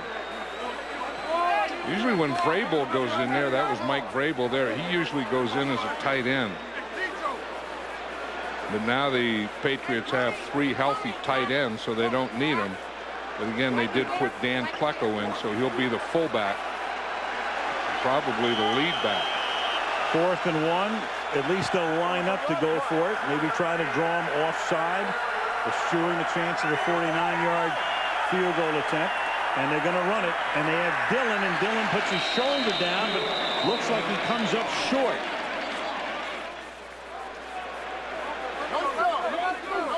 Dillon behind the rookie at right tackle, Nick Cager, the rookie out of Toledo, who's in there. And they put Dan Klecko in to be the blocker as a fullback, and just shot air. He shot an air ball. He went right by. He doesn't hit anyone. Here he is. He's the lead blocker that's supposed to get in there and bang through that hole. He just went right through it. Just went right through it and left those silver jerseys, those white jerseys, for Corey Dillon to handle. They'll measure, but it's pretty evident with the naked eye right here that the Raiders are going to have the football. So if Vinatieri had come in and missed a field goal, they would have had it at about the 49. Look at this, much closer than I thought, but they didn't get it. And a first down for the Raiders. So it's 6:37. The Raiders hold. Get the ball back. Down by 3 in Foxborough. A drive, their other 2 drives, each began at the 4-yard line. After Miller punts, this one starts just outside the 30-yard line. 6.5 to go in the third period, and they begin with Lamont Jordan picking up a couple of yards up to the 33 as the Raider defense was able to step in on 4th down. Yeah, and a lot of it is getting penetration. Ted Washington got it, and Warren Sapp got it. You just watch, they're going to get right here, and then Corey Dillon only has one way to go, and that's to the outside, and Danny Clark is there to clean it up. But watch Warren Sapp right there where he ends up. See, then there's no hole there, so he had to bounce it out one more, and Clark was able to tackle him for the no first down. 2nd down, 8 from the 33-yard line. Collins under pressure again. The ball is loose, and the Patriots come up with it at the 21-yard line. It's Vince Wilfork coming up with it. Jarvis Green got there first. Green with the penetration, number 97, and that's been a bugaboo throughout the career of Collins, the fumble. Watch him here. They do it. Twist. Here comes Jarvis Green. He comes from behind the outside. Collins doesn't see him or feel him. Vince Wilfork is getting a push up the middle. You see Seymour is getting a push up the middle. And Wilfork, the old nose tackle, catches the ball in the air. First turnover of the game. Watch this. Good pressure there by Seymour, too. And Wilfork just takes it right off Collins' hand. Yeah, little doubt about it. The arm coming forward after the ball was dislodged. That's where the Raiders needed the tuck rule. Brady will try to cash in, and the pass is incomplete. Talking about Kerry Collins and the fumbles, and at one point he had set a record for most fumbles in a season, 23 back in 2001, and then Dante Culpepper tied that in 2002. Fewer in the last few years, but a key one here. First turnover of the game. I think in a preseason game, I think it was against Arizona, he had 4.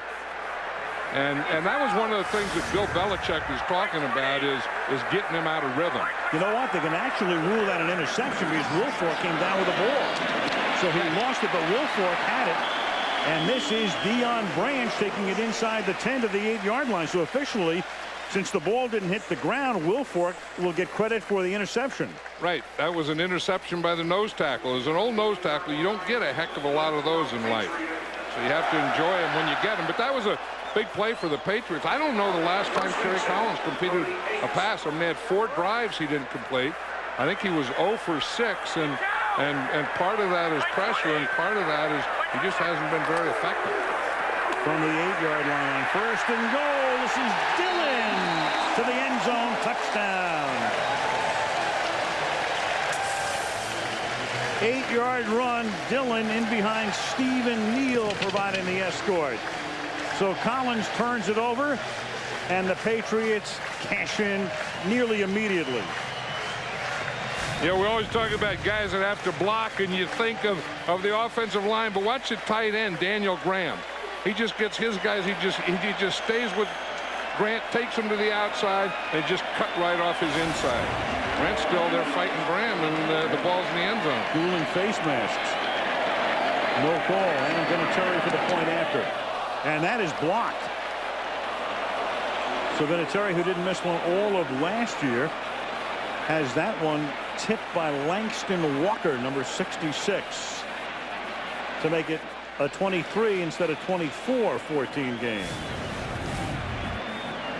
Here's the thing, you get a big play, you get the offensive guard pulling from the right to the left, you get a power, and you just run right through some tackles. That's, you know, they have the big 4th down stop, and then they get the turnover, and the defense has to go right back in. They're worn down, and you just take it over, and it's tough for them to get it up on 4th down, get that big stop, come off that high, you know, and then go in and do it again on a short field.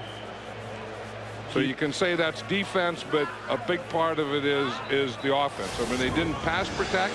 They got pressure on Collins, and of course he threw the interception to the nose tackle. Pats have rushed for only 27 yards tonight, but 8 of them right there. And it's a 9-point game. Biggest lead of the game for either team. Don't you think the conditioning is going to start to show now that the way these teams play preseason, you know, and they don't play. They play a quarter here, a quarter there, maybe a half, not much more. And now the opener comes and you have to play 4 quarters full speed. And this is where, from now on, from this point until the end of the game is where, as a player, you really have to dig deep. Vinatieri to kick. Long drive kickoff, and Carr fields it at the 4-yard line. Past the 30, and then he gets necktied at the 32, and a flag is down. Flag is down back at the 18-yard line, so the flag didn't have anything to do with the tackle. Rodney Harrison with a near clothesline at the end of the play. And number 51, Tim Johnson of the Raiders, was complaining to the official that whatever he was called for, he didn't do it. He's still complaining to the official, so I'm sure it's going to be called against Tim Johnson. Receiving team number 51, 10-yard penalty. First down. That was on Tim Johnson. And one of the things about the Patriots, just because you're a starter and you're an all-star and you're a great player like Rodney Harrison, that doesn't mean that you don't play special teams here. And if you do play special teams, you better be able to tackle. And I'll tell you, Rodney Harrison is one of the top tacklers in all of football. Still. Why San Diego got rid of him, I have no idea. I can't figure it out. He's the type of guy, if you're choosing defensive players, you want him on your side. 12th year in the league. Collins play fake. Ton of time. Secondary does its work, though. And Kerry is forced to throw it away. So great protection, but nobody got open. Here's Michelle. Hey, guys, you're talking about conditioning, and Lamont Jordan is suffering a little bit here in his first career start. They've been stretching him, giving him fluids because he's cramping up just a little bit, John and Al. But here in his first start, he told me before the game that after 4 years behind Curtis Martin, he's playing on more instinct and natural ability than ever before because of his confidence in the offensive line. He's seeing that confidence from Kerry Collins in the pocket, and now he's using it to his advantage as well, guys. 18 carries, ties his career high. Of course, he was backing up Curtis Martin in New York over the last 4 years. McGinnis puts the pressure on. Collins gets it away and hits Jordan. So he's carried the ball 18 times, and he's also caught 3 passes out of the backfield, has Lamont Jordan. We were talking to Bill Belichick the other day about, what he had to do defensively. One of the things, the big things he wanted to do was get Kerry Collins out of rhythm. And I say that he's done that this second half. I mean, Collins right now isn't playing with a lot of confidence, and they have no kind of rhythm going in the passing game. Crowd rising. 3rd down and 7 from the 14-yard line. Collins deep. Intended for Porter and throws that one out of bounds. Good coverage there. Asante Samuel. You don't mean to jump on something, but you can see, a guy like Porter hasn't played a preseason game. And then this game is too tough. I mean, where you just can't play. I know Deion Branch didn't play either, but I think it's too tough a game where you don't play and then you just come in and say, okay, it's the lid lifter, it's the opener, let's go. You can't go. Porter pulled hamstring. Then again, they had Deion Branch on the other side. They just kept Branch out. Didn't want to take a chance on getting him hurt. No injury involved. Lexler's punt taken by Dwight at the 43-yard line.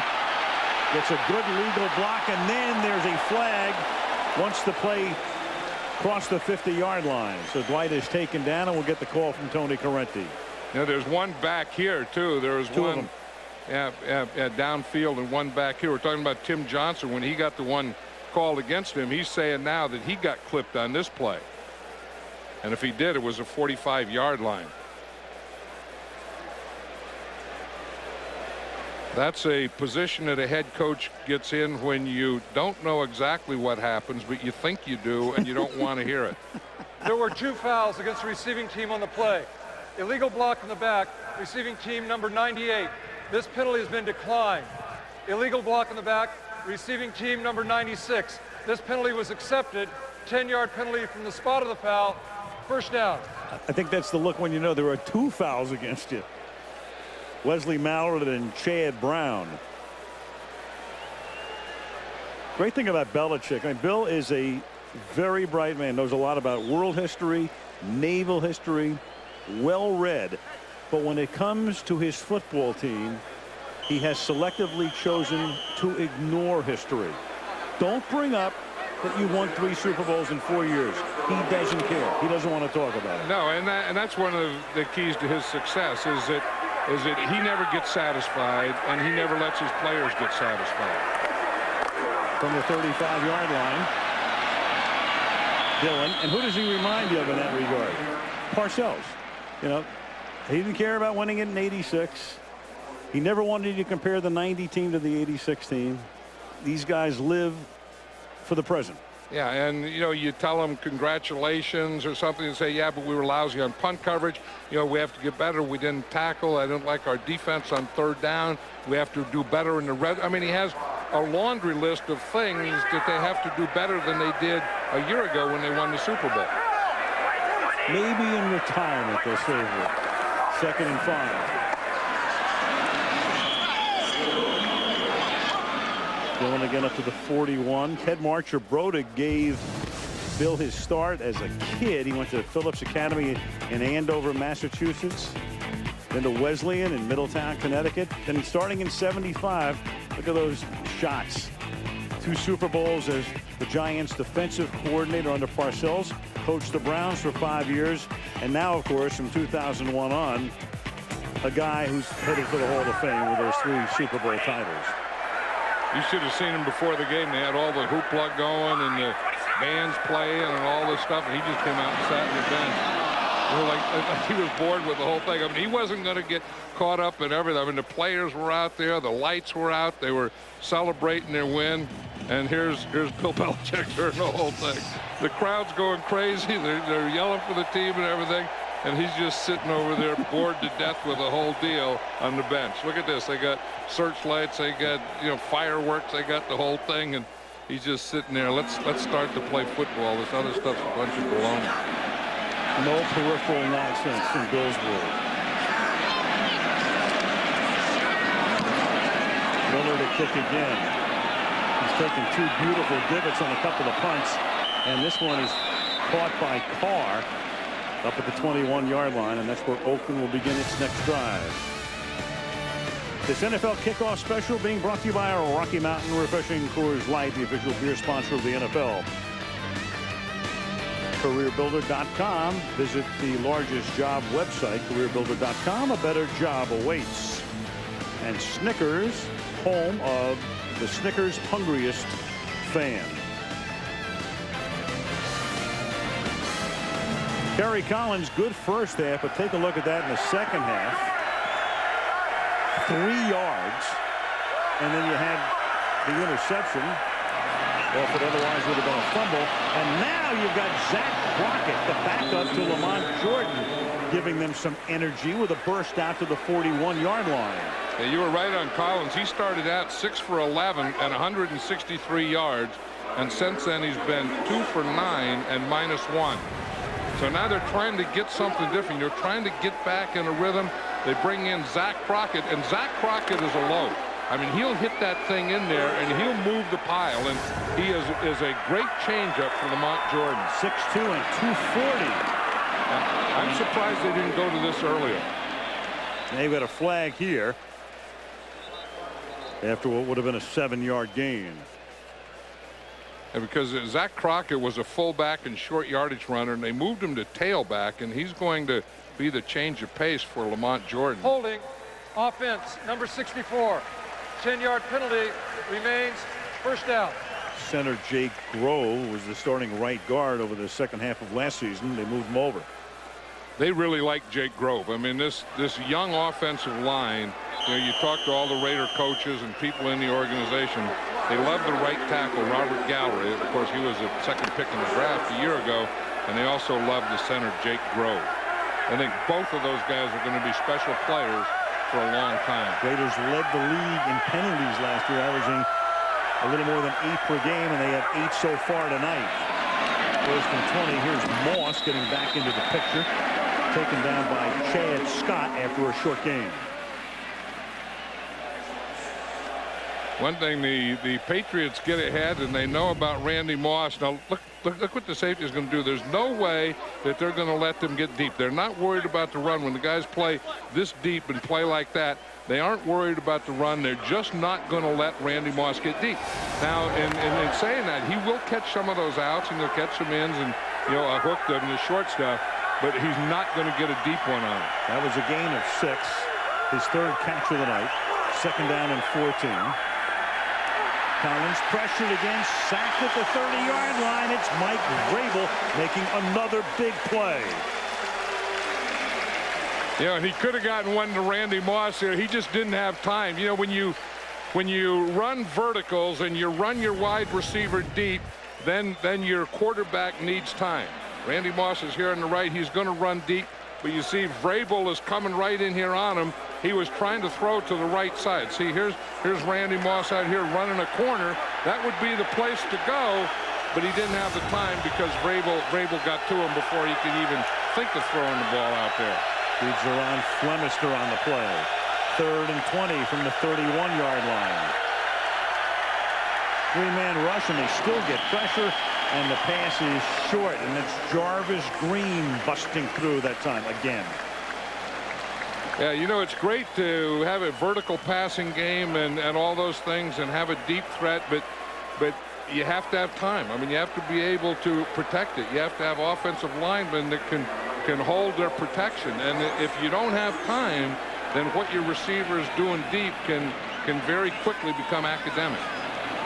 So a good start on that drive after the Crockett burst, but that holding penalty took the air out of it.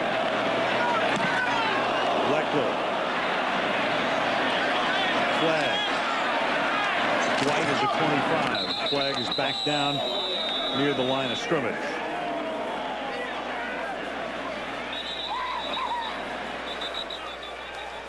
So Crockett will have a seat with 16 ticks remaining in the third quarter.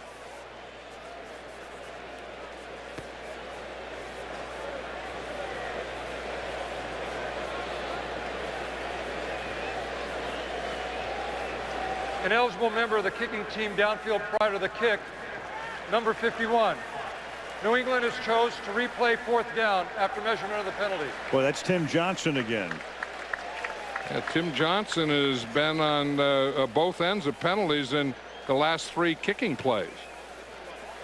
He had 2 penalties against him, against him and his team, and then 1 penalty where he was the clippee. There's a new rule that's come into effect, and you heard Correnti say it. You can choose to have the penalty tacked on or have them replay. That's why he said they've chosen Collins tonight, that hot start, but all of a sudden on 9 out of 22. There was Moss's shining moment, the 73-yard touchdown reception to give Oakland the lead. But now 4th and 25, and they're down by 9. And that new rule is New England could have chosen to have the penalty tacked on to the end of the run or have it re-kicked. It's just coming to effect this season.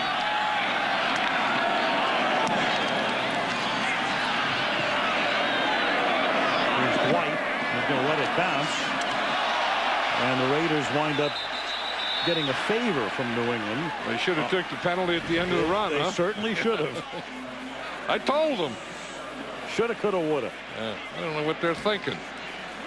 Just another decision for a coach to make, and another reason you never have to think about going back into coaching.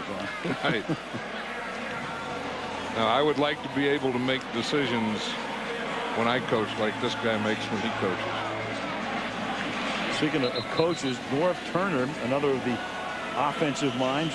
Al Davis has now named 8 straight offensive pedigree coaches since John Madden coached the team. People think of John, they think of you as an old offensive lineman, an offensive guy, but you were the linebacker coach. Yeah, I came from the defensive side. And here's a short gain for Corey Dillon, and that's the end of the third quarter with the Super Bowl champion New England Patriots leading the Oakland Raiders on opening night of the 2005 season 23-14. And this kickoff special from Foxborough, Massachusetts resumes after this message from our ABC stations. To Foyer start the fourth quarter, 23-14 New England. After the game, late local news for ESPN Sports Center. The Patriots 25 consecutive wins in home games when entering the fourth quarter with the lead. They're up by 9. It's second down and 6. And this is Brown only picking up a yard or two. Troy Brown making the catch. Stopped there by Clark. Tom Brady got up there and made an audible. He had 5 receivers out and he had an empty backfield. So he kind of likes that, where he can just look and see the coverage, and what he does, he doesn't decide who he's going to throw to, but on a pre-snap read he will eliminate 2. In other words, here's 2 that I'm not going to throw to, but here's 3 that I'm going to read and throw to where my read leads me. 19 completions have gone to 8 different receivers. Brown has the most receptions with 5. And Brady has that one knocked up in the air and incomplete, setting up 4th down. Arm coming forward, says Correnti. Ed Jasper got his hand on it to deflect it, and in comes the punting unit. You know, Logan Mankins is number 70. He's the starting left guard. A rookie's been doing a pretty good job against Warren Sapp in the tackles most of the time. That time there was a stunt, and he let Sapp go a little early to pick up the outside guy.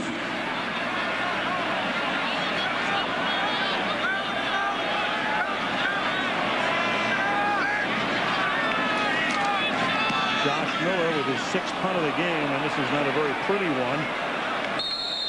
And it bounds out of bounds up around the 27-yard line.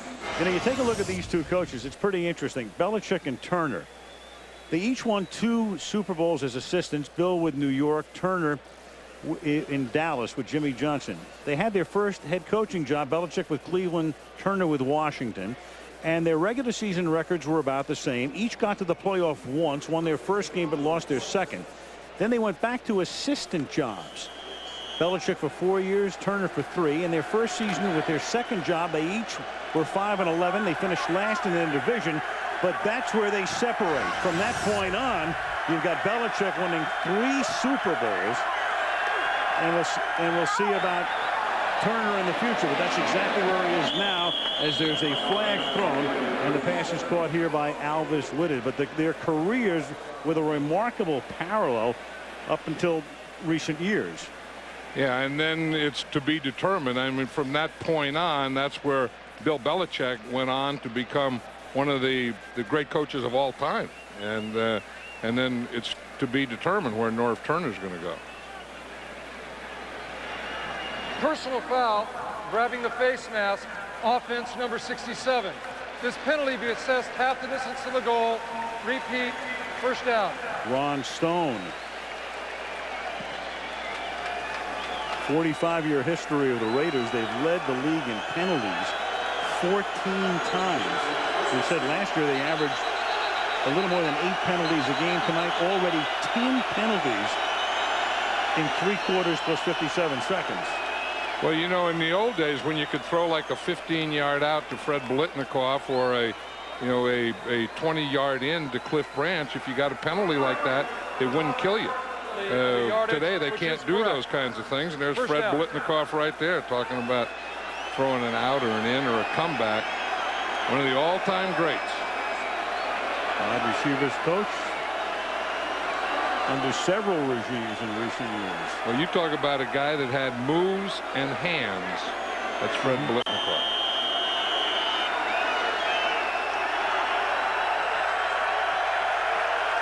It's 1st and 23 after the call from the spot. Ball at the 14-yard line. Collins in the pocket. That time he had time. And Randy Moss makes the catch with Samuel covering out to the 31-yard line. That's a gain of 17. It'll be second down and 6. And that's 4 catches from Moss, 125 receiving yards. Yeah, we talk about the safeties and being back and off. Watch how they're disguising things. One goes back, one comes up, then the other one goes back. But they're going to have one thing. They're going to have a deep guy on the side of Randy Moss. On second and 6. Collins going deep again, and that time too deep, intended for number 87, Alvis Whitted. Samuel with the coverage that time again. That wasn't a bad idea. You know, you think Randy Moss, you know, and the deep guys, Randy Moss, and then you bring a guy like Whitted who has great speed, and you get him right down the middle on a post, and there's always a possibility of big play, and it's not always Randy Moss. I mean, it could be Whitted, could be Porter, I mean, it could be any of those guys, because the doubles and the deep guys are always going on number 18. He's down here in the bottom right now. 3rd down and 6. Collins over the middle again. This time, Whitted. He hits Whitted, and Whitted picks up a big first down.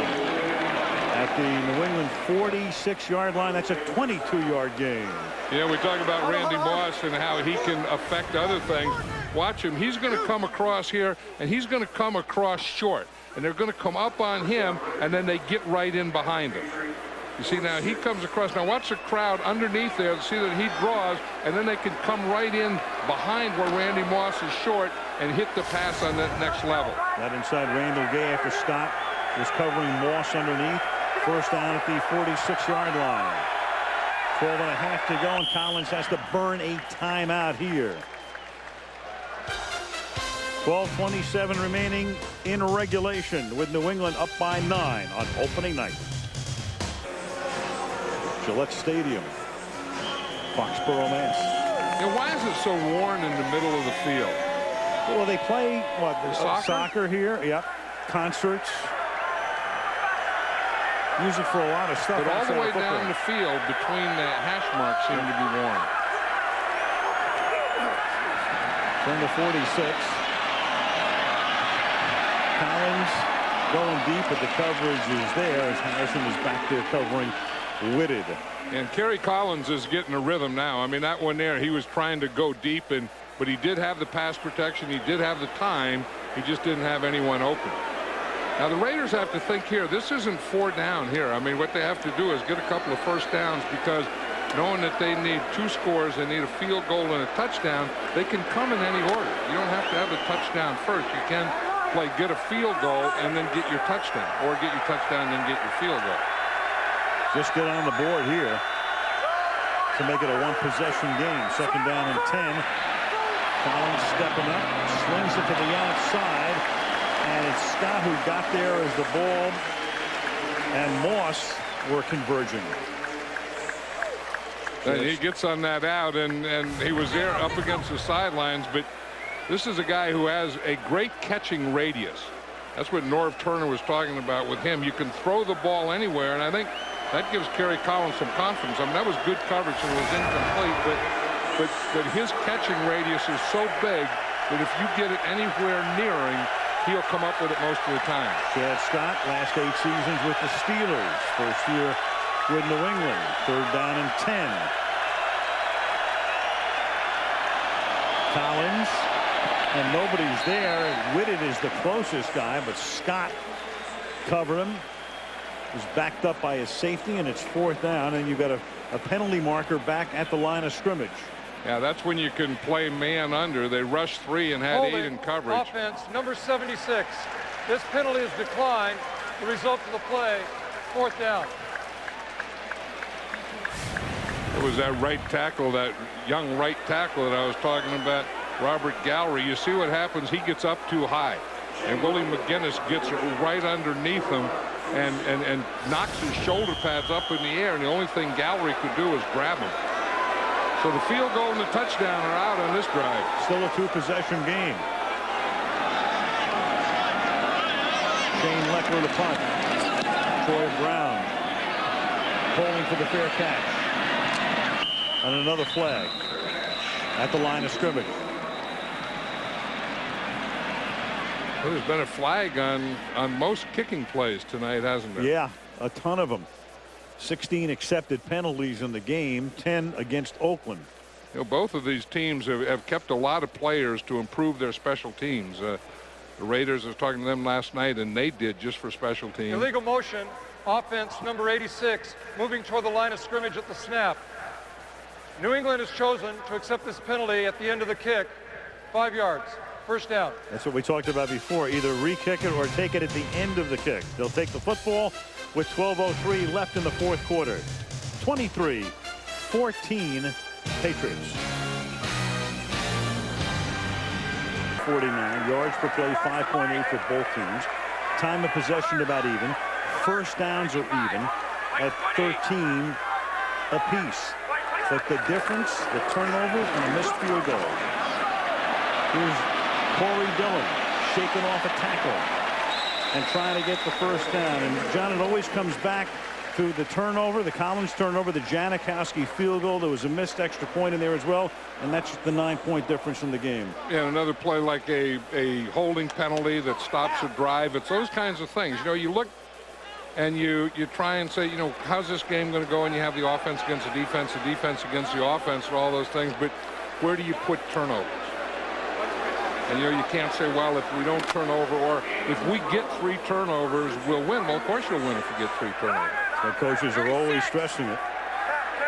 1st and 10 after the 10-yard gain by Dillon. Brady slings it to the outside. That's caught by Branch, and there's a flag because as Stanford route makes the tackle, he grabbed the face mask. You know, one of the things that Tom Brady does so well, and I noticed this in practice the other day, is get his feet in position to throw. I remember years ago, Troy Aikman told me it's not the ball. Personal foul, unnecessary roughness, defense, number 26. Forearm to the head of the player on the ground. 15-yard penalty, first down. Equivalent to a face mask. Anyway, it's not always the ball that has to be ready, or your arm that has to be ready. It's your feet that have to get you in position. Now watch Tom Brady, how he has great feet right here. I mean, he just moves just enough. You know, he bounces up a little, and then he opens his hip to the left to throw over there to the right. I mean, you have to, you know, you don't throw across your body, you don't do all those things, but your feet put you in position so that your hips can get in position so that you can torque your arm. I bet she's a great dancer.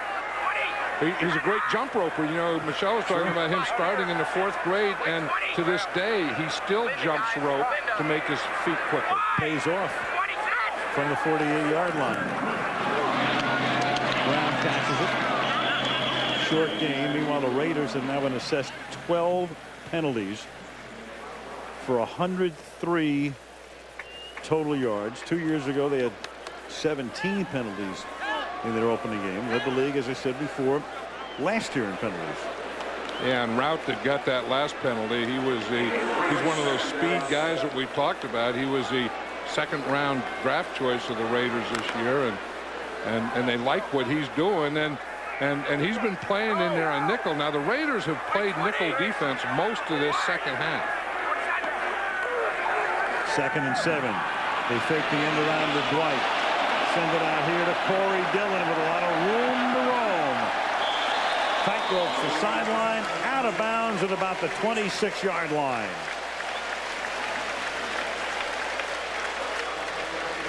Good for 25 yards. Yeah, we were talking about Tom Brady's feet, and you know, and his calmness. I mean, even his feet are calm. I mean, he looks here the way he gives that fake on the reverse, then he comes back and throws the screen out here to the right. It's all about getting yourself in position to do those kinds of things. That was a pretty good play, though. They faked the reverse to the left and then threw the screen pass back to the right. Nice block from Stephen Neal there. Under 10 minutes to play at the 25-yard line. Short drop, pump fake, goes deep, too deep. Branch in the end zone, covered by Rout. That's a little different there, where you take that short 3-step drop and you pump a fake to the slant to the right and then throw deep to the left. Watch this, he's going to come back here, 3-step, boom, pump that thing, and then go 2 more. So you start with a 3-step drop. When you fake the slant, then you go 2 more, end up in a 5-step drop to throw the deep one to Deion Branch. That's pretty interesting. Something new every week. 2nd and 10 from the 25-yard line. They spread it out. Brady out of the shotgun. 4-man rush. Throws. And Brown is interfered with. So they go to work. They keep picking on the rookie from Houston. The 2nd-round pick, Stanford Rout. And he gets flagged here. Yeah, and Tom Brady will do something like that, too. I mean, he'll see Rout close. I mean, he was awfully close on that coverage, and he knows that if he throws it to him, his guy has a chance, or he has a chance to get an interference. Defense. Number 26. The ball will be spotted at the spot of the foul. First down. He was okay there. I mean, his coverage was pretty good, but you have to turn back and look at the ball. You can't be turning in or facing the receiver. So route comes out. That's the second penalty against him on this drive. 13 in the game. It turns out to be a 23-yard penalty. From the 25 to the 2, it's first down and goal. And Dillon will angle his way in for a touchdown. I think Dan Klecko got a block on that one. The last time they put him in on short yardage or goal line, he just shot air. That time they put him in on fullback, and I think he's going to get a block right here. He leads, and boom, right there. He gets his guy, and Corey Dillon comes in right behind him. It's like having a guard in the backfield and playing with a center and 3 guards. Dillon, in addition to being one of the top backs in the league, one of the best short yardage backs in the league. They love to go to him from the 1-yard line, the 2-yard line, the second touchdown of the game. Vinatieri's extra point is good, and New England has turned it into a 16-point game with 9:29 remaining in the fourth period. 30-14 New England. 2 games on Monday night. It starts at 7:30 Eastern and 4:30 Pacific. We'll start you off with the Saints against the Giants from the Meadowlands. At 9 o'clock, that game moves over to ESPN for the rest of the game. And then at 9 Eastern time, Redskins Cowboys. Telethon involved as well that night for hurricane relief. That's a week from Monday right here on ABC. 16-point game. Vinatieri kicking off. Chris Carr from the 10. Out to the 37-yard line, where Collins and company go to work on a very important drive now, down by 16 with 9:23 remaining. Tonight by Budweiser, the king of beers, is with 9:23 remaining in the fourth quarter. The Raiders go to work from the 36-yard line. With the Patriots up to 16. Collins, that straight drop, and then over the middle. Jerry Porter tries to break away from the tackle, is stopped at the 46-yard line, enough for a first down, tripped up by Rodney Harrison. It's a gain of 17, and they'll go without a huddle here. And they won't at the moment because Chad Scott is down on the turf, and the officials will stop the clock. I think it was interesting. Everyone was wondering how the Patriots were going to adjust to the 3-man line, and they played the whole night in the 4-man line. Here over the past few seasons, vice president, player personnel, a man who's had a chance to go elsewhere. I mean, how many teams in this league would love to have him, but he's chosen to remain in New England with Robert Kraft and Bill Belichick because they have a great thing going right now. They're up by 16. Oakland has the ball at the 46-yard line. Collins throws, and that is caught. Courtney Anderson, the tight end, gets back into the action. Caught a ball early on, tackled by Eugene Wilson, and Collins coming right up to the line again. Gary Collins read that blitz, and that was a hot receiver on that last one. Anderson's second catch. Raiders going without a huddle, and that pass is incomplete. Try to go to Porter over the middle, covered by Asante Samuel. It'll be second down and 10. And I think it was interesting again what the Patriots did. They had all that talk. They lost Ted Johnson and lost Teddy Bruschi. As their inside linebackers, how will they adjust or adapt? And they're going to play in there with Chad Brown and Monty Beisel. They don't do that at all. They play a 4-man line, play a middle linebacker, do all these different things. And Eric Mangini, I think, in his first regular season game as defensive coordinator, has done a heck of a job. Well, leave it to Belichick. You think he's going to go one way, and he'll never go the conventional way. There's always something different. Collins throws underneath. Jordan slips a tackle, and Lamont Jordan picks up a first down. Samuel couldn't knock him down, and Jordan is able to get to the marker. You know, we were talking earlier how, you know, this first regular season game coming off the last preseason game in the preseason where the guys really don't play a lot.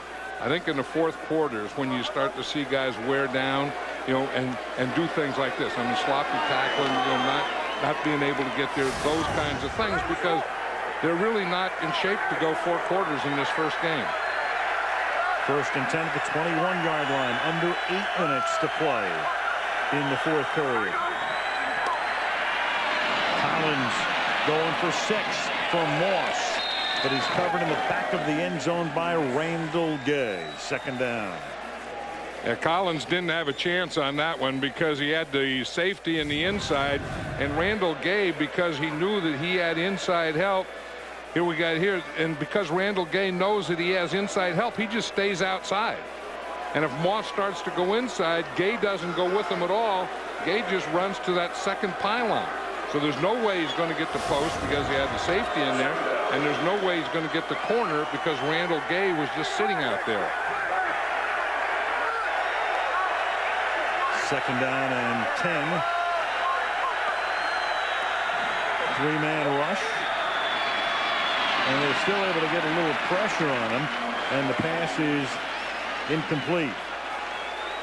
Dan Flecko that time was able to spin free, and now you've got a flag down. And you can tell by Turner's expression. Grounding, offense number 5. This penalty carries a loss of down. Yeah, they were trying to throw a screen pass out here to the left. Richard Seymour read it, and he was right in the middle of it, and there was no receiver. So he threw a screen pass, and there was no guy there. Now, if there were a receiver there, it would be okay. They can throw it to his feet. But you can see he's going to try and throw the screen pass out here to the left. But there's no receiver there where he throws it. See, had he thrown it inside, he had Lamont Jordan. Outside, he had a guard. And that's against a 3-man rush. 126 yards assessed against the Raiders tonight. Look how deep those safeties are now. Third down and 23. They're already all the way back inside the 20-yard line at the snap. And Collins throwing into that coverage, into double coverage for Moss, and it's incomplete. And Rodney Harrison's arguing that it was offensive interference. Yeah. I know, and one thing, you know, we talked about Bill Belichick and his defenses and Mangini and so on. You know, what they think you're going to do, you're not going to be able to do. You know, we talk about how deep the safeties are, and they're not going to let Randy Moss get deep. I mean, they're going to have 2 guys out. Now, he may out-jump someone, but they're going to have guys back there. There's no way that he's going to get behind anyone. I mean, this defensive secondary is always going to stay deeper than the deepest. Fourth down and 23, and the Raiders feel they have to go for it with 7.5 to go in regulation.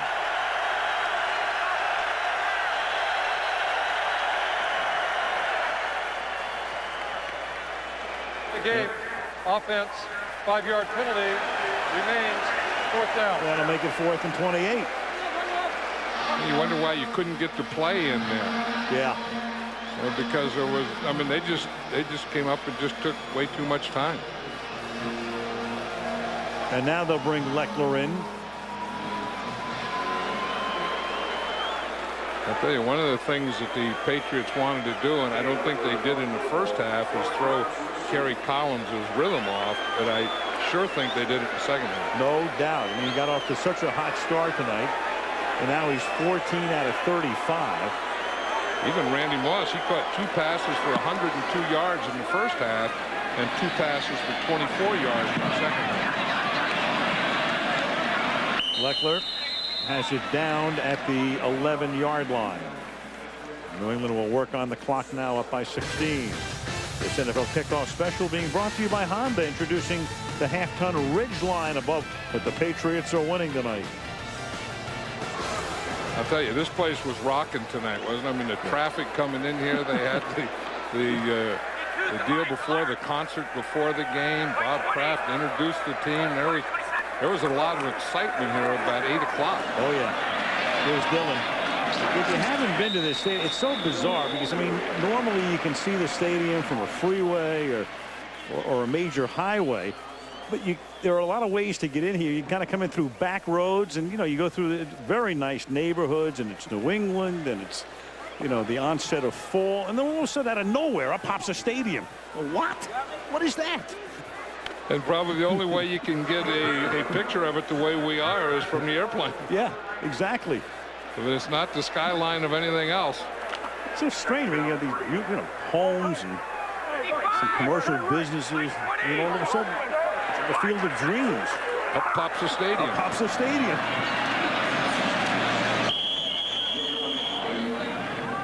Dillon to the 19-yard line. And there, of course, is Fenway Park. Now, there's a ballpark. There is a ball. You bet. I think there are certain places you have to go to in life. You know, if you're a sports fan, I think Fenway Park in Boston is one of them. Absolutely. I think Lambeau Field in Green Bay is another one of them. Yep. Wrigley Field in Chicago. Yankee Stadium in New York.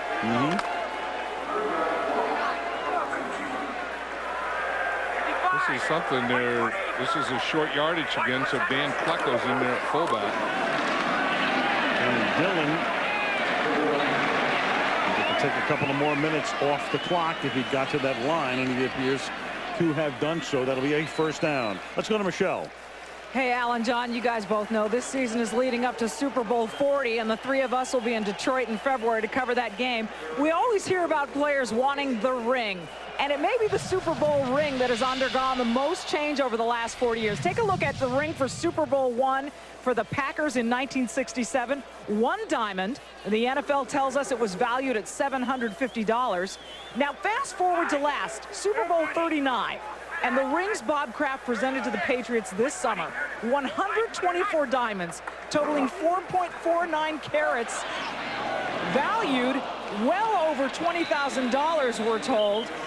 And, you know, if you look at the two next to each other, you can see how far we've come. And, John, I'm just wondering if you think Vince Lombardi would be comfortable wearing one of last year's rings after he had the nice modest one back in '67. No, he would have grown with the rings. Vince Lombardi would have been the tops in any era, and he would have been the tops in wearing rings. By the way, where is Bob Kraft's ring? I wonder if Vladimir Putin is wearing it. I'm sure it is, but did Bob get another one? You know, there seems to be a lot of mystery about that. He was over visiting Putin. Right. Somehow the ring got left. You know, was it a gift? Did Putin? Well, he showed it to Putin, and Putin put it in his pocket. He didn't purloin it. Can't seem to get the answer to that. Well, the key is Bob Kraft wearing a ring now. 1st and 10, and that is caught by Deion Branch. Bob Kraft, by the way, adorns the cover of the new Forbes magazine. Nice story on Bob in Forbes, which I think came out today, talking about the success they've had. 4 Super Bowls since Bob took over in the early 90s. And, you know, you think about this team, and they needed a new stadium. And at one point, it looked like they were going to go to Hartford. They'd already announced they were going to Hartford. Then that changed around. They got the stadium built here. And right now, as we said at the top, they talk about it as the model franchise in sports. Falk will carry it. And it is, and we just showed that a 2004 banner from last year's Super Bowl, and they unveiled that tonight, and I got goosebumps watching that. I mean, I thought that was really exciting when, you know, I mean, the whole team was out there, the owner, the coaches, and everyone, and that comes down, and I thought, geez, that's pretty doggone good. Timeout taken here by Oakland. Offensive stop for them here in a 2-possession game. 3rd down and 2. They have 1 timeout left. Plus they'll get it stopped at the 2-minute warning. Brady out of the shotgun on 3rd and short. Throws. They convert it. Deion Branch. He gets a block and a first down. Yeah, I know that this is just the first regular season game of the season, but I just have a feeling about Tom Brady that when you ever need a play to be made, I mean, this is 3rd down, and as you said, a play has to be made here. If the Raiders are going to stand it, they have, and Tom Brady always, in my mind, always makes this play. A play has to be made. Who's going to make it? Tom Brady and the Patriots or the opponent? Tom Brady makes it. And Tom Brady tonight has now thrown for 306 yards, 2 touchdowns, no interception, completed about 2/3 of his passes. juggle. And Corey will step out of bounds, which is something he didn't want to do. You just want to keep the clock going at this point, and now he knows it. Yeah, too. I mean, you have to cut back on that thing, and you know, if you're ahead, you want to stay in bounds. You fight to stay in bounds, and of course, if you're behind, you fight to get out of bounds to stop the clock. So he does the Raiders a favor here because the Raiders can only stop the clock once, plus at the 2-minute warning. 2nd down and 11. Sometimes you think that a handoff is better than a toss in that situation, so that doesn't happen. 2nd down and 11. Brady throws, and it is broken up. He had his back to it, did Grant Irons. Intended for Daniel Graham. The Patriots to-do list, trying to win the Super Bowl for a 3rd consecutive year. No team has done that. If they can do that, it would be 4 titles in 5 years. No team has done that. Even in the pre-Super Bowl NFL, no team won 4 titles. You know, and as you look at it, you know, I don't know that they will, but I don't know why they won't. I mean, I don't see any reason to say, oh, geez, you know, there's no way they can again. I don't see that. It wouldn't shock anybody. We talked about it at the top as Kevin Falk gets taken down here. It'll be 4th down, and the Raiders will stop the clock for the final time with 4:09 to play. And Miller coming in to punt for New England. Waiting to get back in there after the punt. Josh Miller the punt on 4th down. The Raiders are out of timeouts. They're down by 16, and they get a huge block. A huge block here. And they will have the ball at the 21-yard line. Tyler Brayton comes up with the football. But they put pressure on, and if anything can get them back in the game with no timeouts, down by 16 points, that's the play. That's exactly what they need. I think Randall Williams may have blocked it. Yeah, he's going to come from the top of the screen, and you see him he's the 2nd guy in. They turn out on the outside guy, and he comes in that gap between the end and the wing back. That's a pretty good block. I mean, that's an organized thing. You get the outside guy going out and then create a gap that he can just hit that gap. Can they cash in? Can they capitalize from the 21-yard line?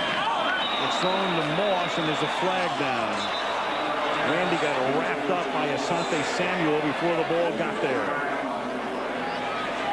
You know, it's really tough to throw the ball in the end zone because the Patriots are defending the end zone. And defense number 22. The ball be spotted at the spot of the foul. Automatic 1st down. I think what the Raiders are thinking right now, that we have to throw in front of them. If they're going to the end zone, they're not going to let us get the deep or the easy one, so we're going to have to throw it underneath and inside. And you see Asante Samuel just got there before the ball did on Randy Moss. 1st down now at the 15-yard line. 3:57 remaining in regulation. Fake to Jordan, going to the end zone. Too tall for Randy Moss. And that's the place that you try and work. If you're going to work the end zone, you try and work the back line. And that's what they were trying to do. They were trying to get Randy Moss on the end line. But, of course, that's what the Patriots are also defending.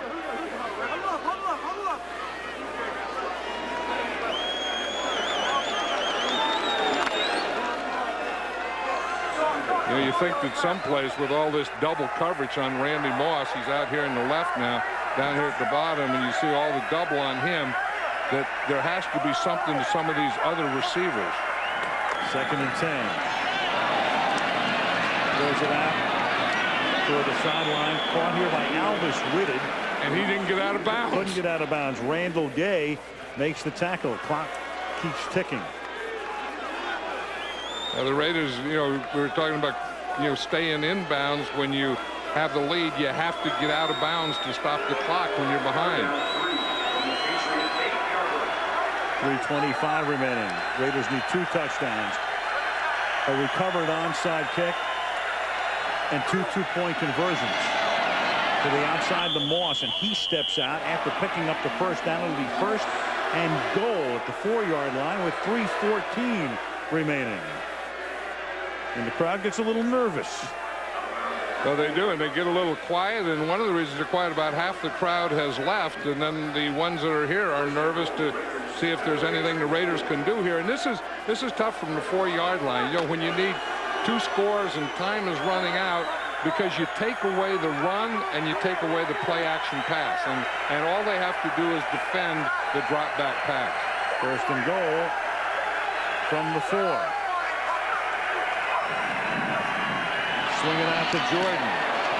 Samuel misses him, but still is able to bump him toward the sideline, and Jordan steps out of bounds. I don't know if Samuel knocked him out of bounds or not, because if he missed him, then Jordan could have scored, but looked like the momentum of the miss just knocked him out of bounds. You know, every once in a while you can pop a trap or a draw down here for a touchdown too, and it's one of those things, if it works, it's really a good call, but if it doesn't work, it looks like a give-up play. Yeah. Jordan in the backfield, offset. He could run a quarterback draw, is what he could do. Throws. It's caught in the back of the end zone. Courtney Anderson. He goes to the tight end, who is wide open along the back line for the touchdown. Yeah, and that's the area that you want to work, and I think that they were concentrating so much on Randy Moss that you figured that there has to be someone else, and that someone else is a tight end, Courtney Anderson. You see here they got Moss doubled. You see they're all coming up here on Moss, and Anderson, he gets right in behind him. Courtney Anderson's second touchdown. Last year, teams were successful 49% of the time on 2-point conversions. Highest rate since '94, and New England's going to take a timeout. So timeout taken by New England. If Oakland converts here to make it an 8-point game, there would still be time to have a conventional kickoff, but the problem that they have is they don't have any timeouts. Yeah, right. With this much time, with 3 minutes left, if you were to convert to get your 2 points here and you had all 3 of your timeouts, you would kick a normal kick. Right. I think because you don't have any timeouts left, if you convert here, you probably have to try an onside kick. Yeah. Otherwise, all New England would need is 1 first down, and they could run the clock out.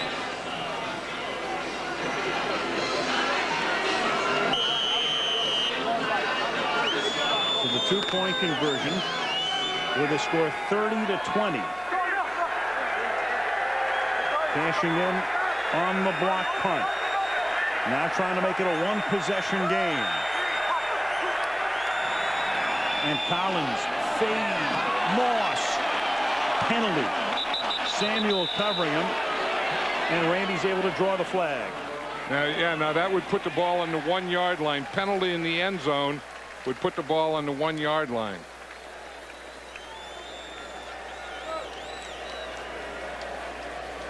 I think they called it against the offense, though. Pass interference, offense, number 18. This penalty is declined, and the result of the play is that the extra point was no good. Very interesting. Moss's body language indicated it was defensive, but the officials buy none of this. Look at this. And watch here. Here's Randy Moss right here against Asante Samuel. I don't know. I think they're saying right there that he just pulled him down with his left hand. Got his jersey and pulled him down.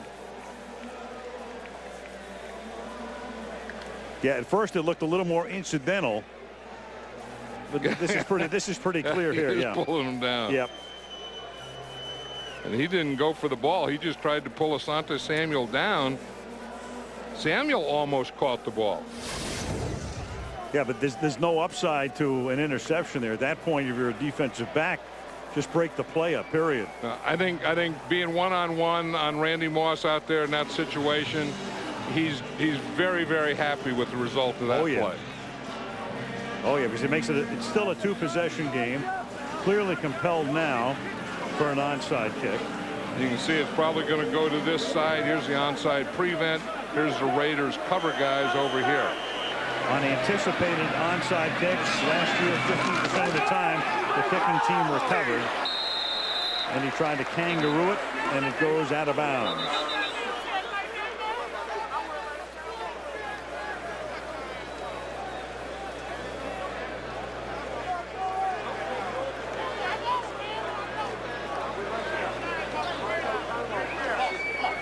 Kickoff out of bounds.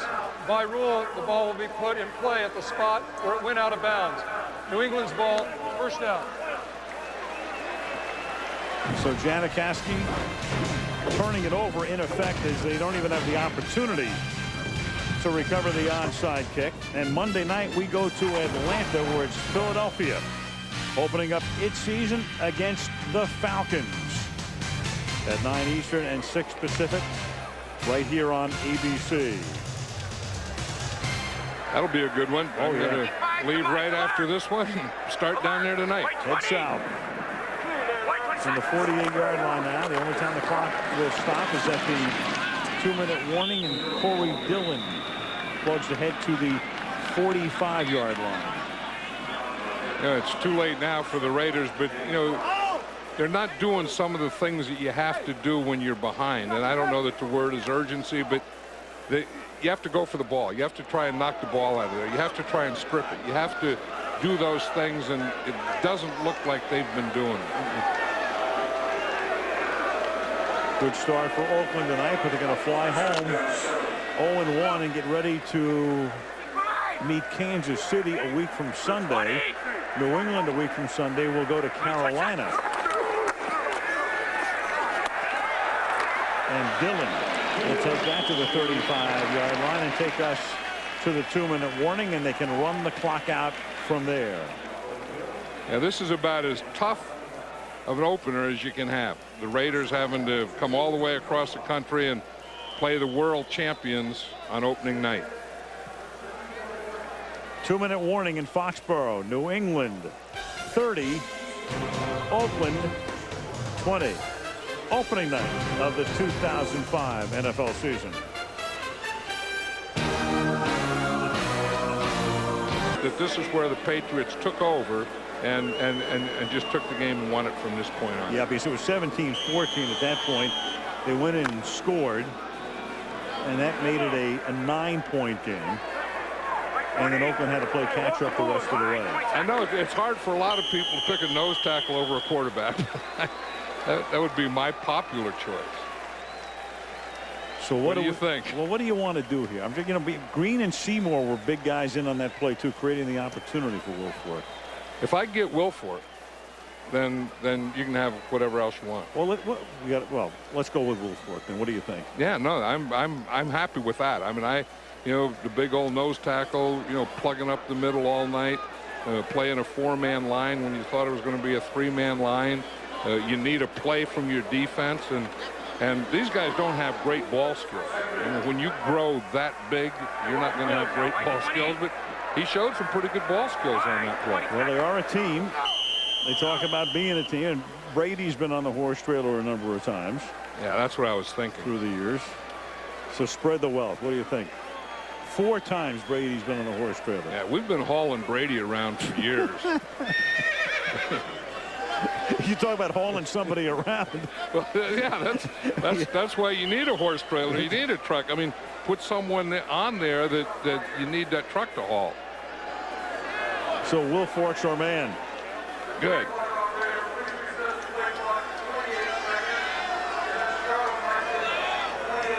And Tom Brady going back to the first ever winner of the Horse Trailer Player of the Game Award back in 2002.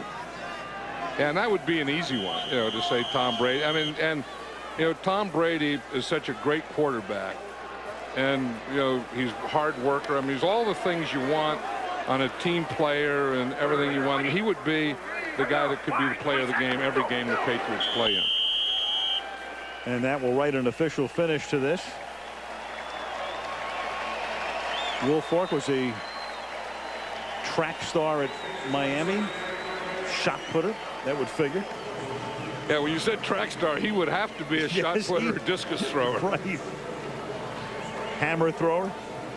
There he is, coming up next over the Autotrader.com postgame show, as the New England Patriots, who led by 3 at the half, outscore the Raiders 13-6 in the second half and win the game on opening night 30-20. Autotrader.com postgame show from Foxborough comes next.